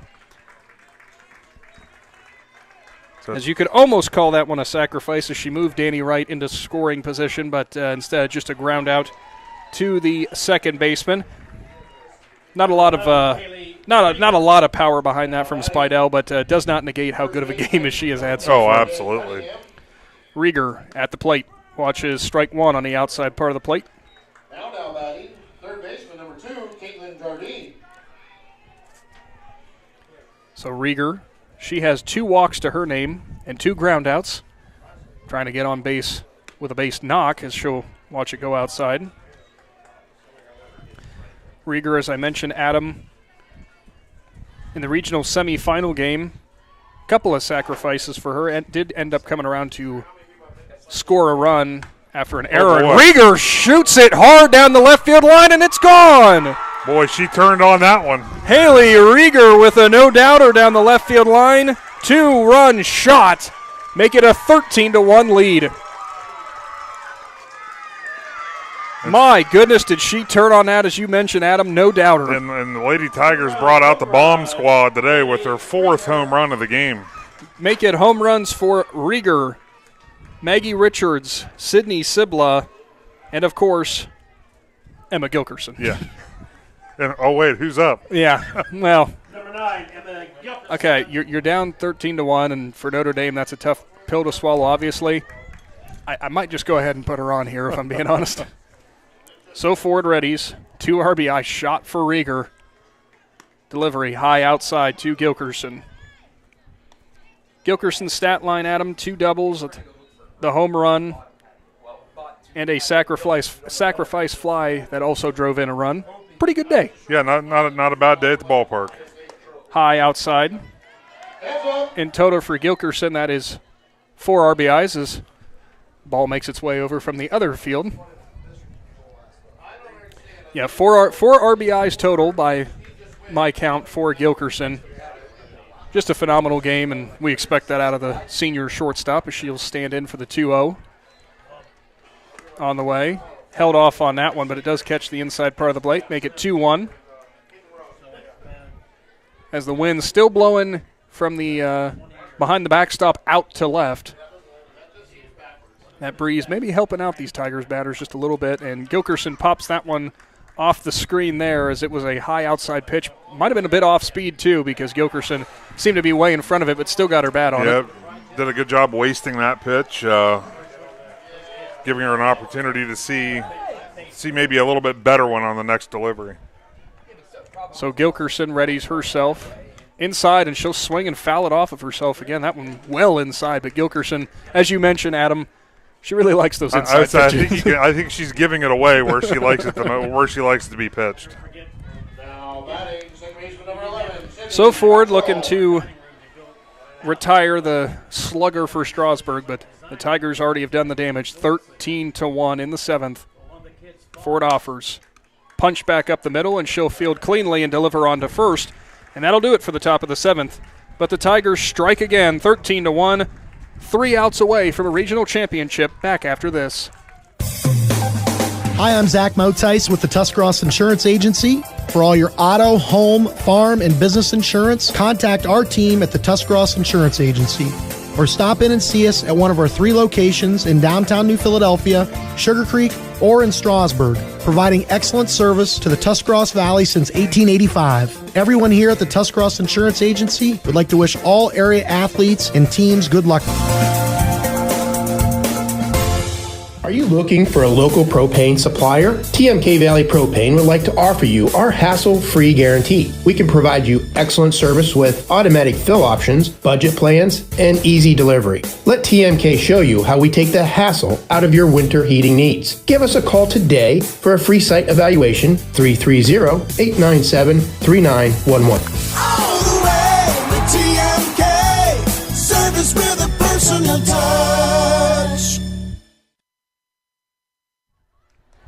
Back to the quad at Pickerington Central High School. Nick McWilliams, Adam Ciereszewski.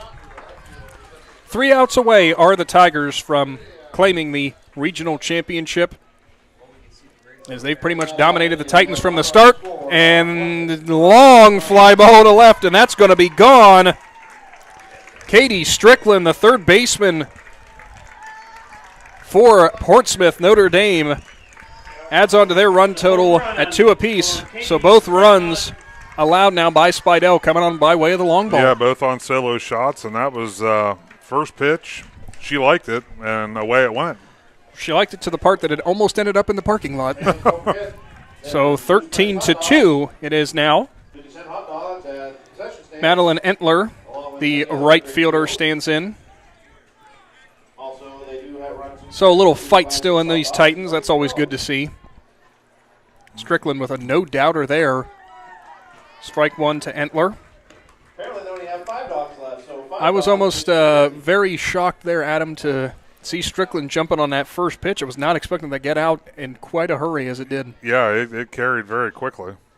Pitch to Entler, driven down the right field line, but that's going to go foul. 0-2 count now. Entler, as you know, in the third inning, had the solo shot that up till that Strickland home run was the only run on the board for the Titans. She flew out her last time up down the left field line and finds herself behind 0-2. Entler pops it up. Gilkerson goes back at the back of the infield and makes the easy catch on the pop out for out number 1 in the 7th. Yeah, that one looks like, believe it or not, I think the wind may have helped that ball a little bit, because that ball carried a little bit more than Gilkerson was expecting. Kind of had to reach back over her head. Caught it over the back of her head. So top of the order, up for Notre Dame. Shortstop Bree Hicks. Pop out, strikeout, and ground out for her so far in this game. Swung on and missed. Spidel still bringing the heat on the outside part of the plate. Tell the Titan hitters they're taking the approach in the 7th inning here, where if it's there, they're going to take a whack at it instead of not trying to work the count at all. Just swing away as that time popped up down the left field side, and what a play by Audrey Allensworth down the third base line as she'll catch it and bounce off the fence. Wow, what in front of the Notre Dame dugout. Awesome hustle by Allensworth there to retire the second Titan of the inning. I got worried there. I saw Allensworth hustling down the left side, and I didn't think she was going to hold up, but thankfully didn't hit the fence too hard. Yeah, unfortunately, where she ran into the fence, it was where the gate was, and it opened a little bit to give. So just 1 out away is Strasburg, and that might do it as Gilkerson fields it cleanly. Ground out to end the game from Detweiler, and the Strasburg Lady Tigers are regional champions. A dominant 13-2 performance here. Strasburg will move on to the state Final Four, and the Titans season comes to an end. Big Z Sports will go ahead and take a brief time out here and return with some stats. Talk about this game, maybe a look ahead into the state tournament, and of course your McInturf Realty Player of the Game presentation. Again, the Tigers win 13-2 over the Tigers from Pickerington Central. We're back after this. Wood Electric has been trusted with all of your electrical needs for over 30 years. They are the place to call for residential, commercial, and industrial work. Wood Electric is available 24 hours a day and ready to help with any electrical problem, outage, or installation. Wood Electric, serving Tuscarawas County and beyond since 1988. Like Wood Electric on Facebook or find them online at woodelectric.net.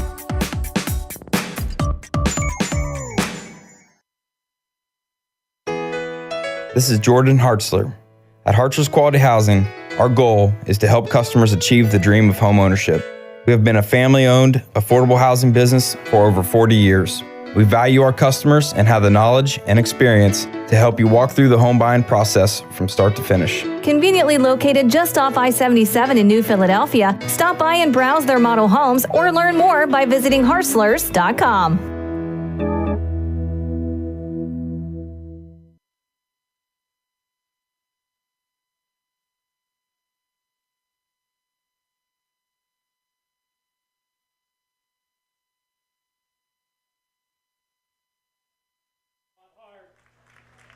The entire season. Back to Pickerington Central. Nick McWilliams here joining you for your trophy presentation for the runner-up right now, the Portsmouth Notre Dame Titans. Great season for them. 19-2 is what they will end their year on, as now the Strasbourg Lady Tigers receiving their first place from their region trophy there. As you see Emma Gilkerson, the shortstop, holding it up there high and proud, as Gilkerson, the senior, done so much for the Strasbourg team. As we mentioned, also now 38 home runs in her career. New record for the Tigers after she broke it last time up. Tears of joy out there for the Tigers, always great to see. As Adam Ciereszewski heading down to the field as well to go ahead and get a nice team photo as they celebrate. The Titans, disappointing way for their season to end, but we always say when it comes down to the end of the season, only one team is able to be victorious. The long ball, the name of the game for the Strasbourg Tigers in this one, in that 13-2 victory. Home runs all over the place. You had a home run from Haley Rieger. You also had a home run from Emma Gilkerson and Maggie Richards. Oh, and Sydney Sibla. Home runs all over the place. Plenty of hits for them as well. Amelia Spidel, meanwhile, only gives up a handful of hits. Scatters 2 on 2 home runs, ultimately, that were had against her. But still, for the sophomore pitcher for Strasbourg, in control really from the onset, as now the Tigers move their sights ahead to Akron Firestone, where they will travel to take part in the Final Four, which we'll talk about that a little bit when Adam gets back up here from the trophy presentation and talking with head coach Tom Spidel, as well as some of the Tigers players, as we will come back and get you our McInturf Realty Player of the Game and summarize this one for you. As again, from Pickerington Central, Strasbourg walks away with the 13-2 victory. Big Z Sports returns for more coverage, brought to you by the Tuscarawas Insurance Agency after this. Located in the rolling hills of Holmes County, Keim Home Center is the destination and trusted source for your home, building, and woodworking needs. And we are now offering appliances. At Keim, you'll find major kitchen and laundry appliance brands such as General Electric, Whirlpool, Speed Queen, and much more. Our sales and service teams can help with product selection, delivery, installation, ongoing maintenance, and repair. Give us a call or stop by today. Keim, built on trust since 1911. Hi, this is Jan McInturf. For the past 5 years, I have been recognized as one of the top 5 producers in the state of Ohio, according to the Ohio Association of Realtors. I am honored to receive such recognition, and I owe it all to the members of this community who have trusted me for over 30 years with the purchase and sale of their homes. When you're ready to make your move, make the call to McInturf Realty at 330-364-SOLD or find us online at McInturfRealty.net. How does a new career in an extremely high-demand field sound to you? Well, the former crane carrier company in New Philadelphia is now Battle Motors. Battle Motors is expanding rapidly for their all-new heavy-duty electric truck production. Battle Motors has immediate openings for assemblers, electrical technicians, painters, blasters, as well as numerous engineering and design positions. If you're interested in a great career opportunity, apply online at battlemotors.com/careers.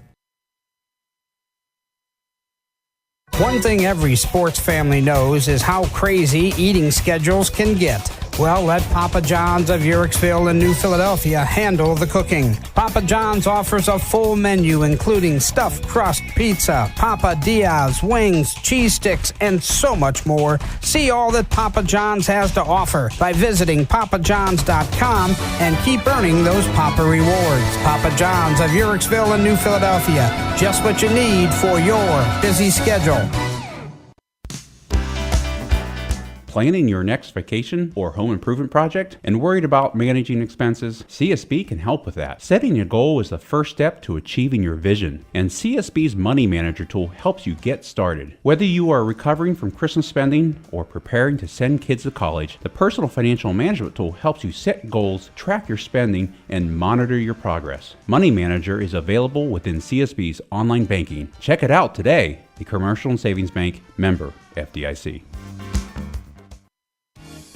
The Tiger's Den Sports Shop in Strasbourg is just that, your one-stop shop for local high school team apparel. With a large selection of shirts, sweatshirts, hats, beanies, and coats, you can have it customized to be your school's biggest fan. Whether you need a single shirt or a team order, the Tiger's Den Sports Shop in Strasbourg has just what you need. The Tiger's Den would like to wish the Strasbourg Tigers the best of luck on their tournament run. Back to Pickerington Central High School. The Strasburg Lady Tigers victorious today, 13-2 in the regional championships. They will move on now to the state Final Four, and a big reason for that, our McInturf Realty player of the game today, sophomore pitcher Amelia Spidel. Big smile on your face as you came up here. For you, 2-for-5 day, double, RBI, really putting the ball into play, but the big story, allow 5 hits in this one. We won't talk about what 2 of those hits were, but regardless, lots of strikeouts, a great performance from you. Thank you. Thank you. So run me through this a bit. You had a good performance in the semifinals as well. How did that kind of roll into this finals matchup? We knew that going into regionals it was going to be tough, and we were going to have to play our best ball, and we prepared for that. We set up on the outside corner where those pitchers threw, where all of the pitchers have thrown so far, and we worked, and I worked on locations. Our coaches scouted these opponents that we were playing, and we went through sequences of where I need to pitch the ball, what pitches I need to throw, and how to get them unbalanced so we could get those easy outs. Now also run me through this for you as well as your entire team. You come into here, it gets delayed a little bit. We know with the rain and stuff coming, soft field, ends up drying out as the game goes on. Yeah. Did that affect anything? No, I don't think so. I mean, our team, they don't like bouncy fields, so I think the fact that it rained, they were pretty happy about that. And have to be pretty excited, too, with the offensive output that you guys received all across the board. Kind of makes your job a little bit easier, doesn't it? It does, yeah. Everyone showed up, and they all played great. So now into your sophomore season. I know last year you didn't get to participate, obviously, in the state Final Four. I don't believe you didn't make it to the Elite Eight either. So going to be a new experience, but how excited are you to go pitch at Firestone? I'm so excited. All right, well, great. That's our McInturf Realty player of the game. Once again, Amelia Spidel, the sophomore pitcher for the Tigers. Great performance for her. Only 5 hits allowed in the victory as the Strasburg Tigers do ultimately pick up the 13-2 victory. Go ahead and take another quick timeout. We'll come back, get Adam Ciereszewski back on here, and we'll kind of summarize this game as Big Z Sports rejoins you from Pickerington after this.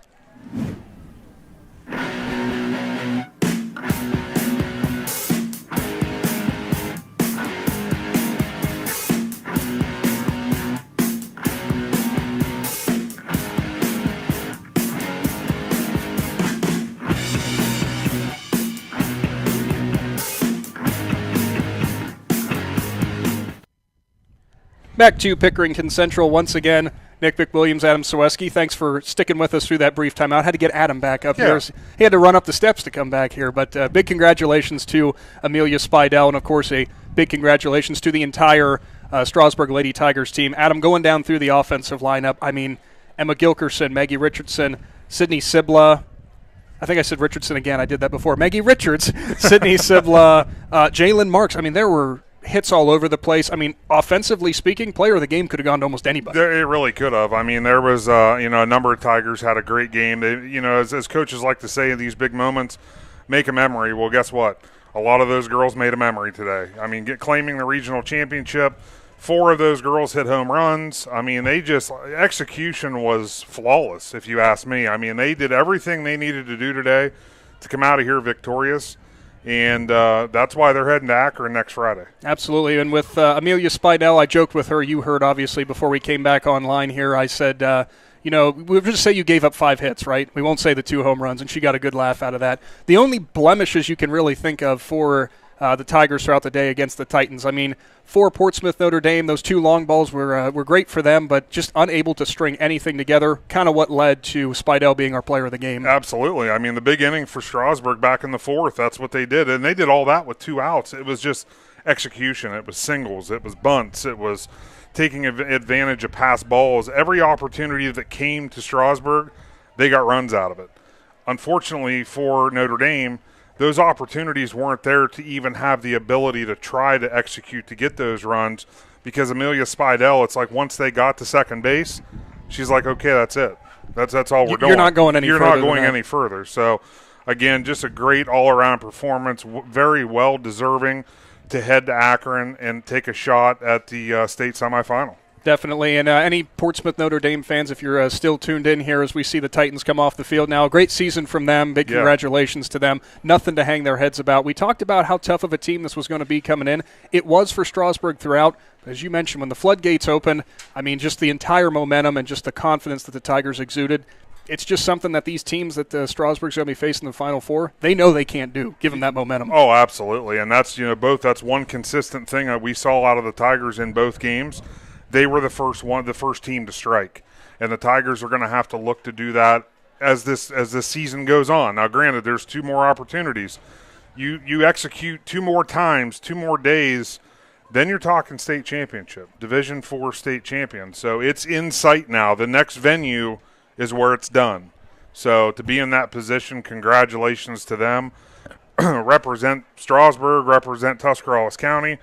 I mean, everybody's going to be cheering for them. Well, that will sum up today's broadcast of high school softball in the tournament. Of course, Adam, one other piece of housekeeping, so to speak. Another broadcast coming up soon. Yeah, we have actually now that we know we're going to do we're going to probably do. I know one for sure. The New Philadelphia Quakers will be traveling all the way to Indian Valley. Yeah, for long bus ride. Regional semifinal to take on Steubenville Big Red. We will be live streaming that game on Thursday. On Friday, we are going to cover the state semifinal. We are waiting for clarification, but it's leaning towards doing a live stream delay. That way these kids, the fans, the families, they will have a keepsake of that memorable run to Akron, whether it's as long as it goes, whether it's 1 or 2 games, they will always be able to look back at that. So that's what the plan is right now. Obviously, we have to get things cleared through the OHSAA, but all directions are firing in that way that we will do a delayed live stream of that state semifinal game. Perfect. Well, thank you, Adam, again. Thank you for another great call as the Strasburg Lady Tigers win 13-2. Also, a big thank you to Casey Claxon and Greg Perkins for all they do and providing this live stream today. The Tuscarawas Insurance Agency and TMK Valley Propane integral to that as well. And, of course, the Hartzler's Quality Housing Mobile Studio. We thank you to Wood Electric and PAC Drilling for their pregame stuff and McInturf Realty for naming our player of the game, who's sophomore pitcher Amelia Spidel. Big Z Sports will be back at a baseball diamond near you coming up soon. Be sure to follow us on social media. So long for everyone.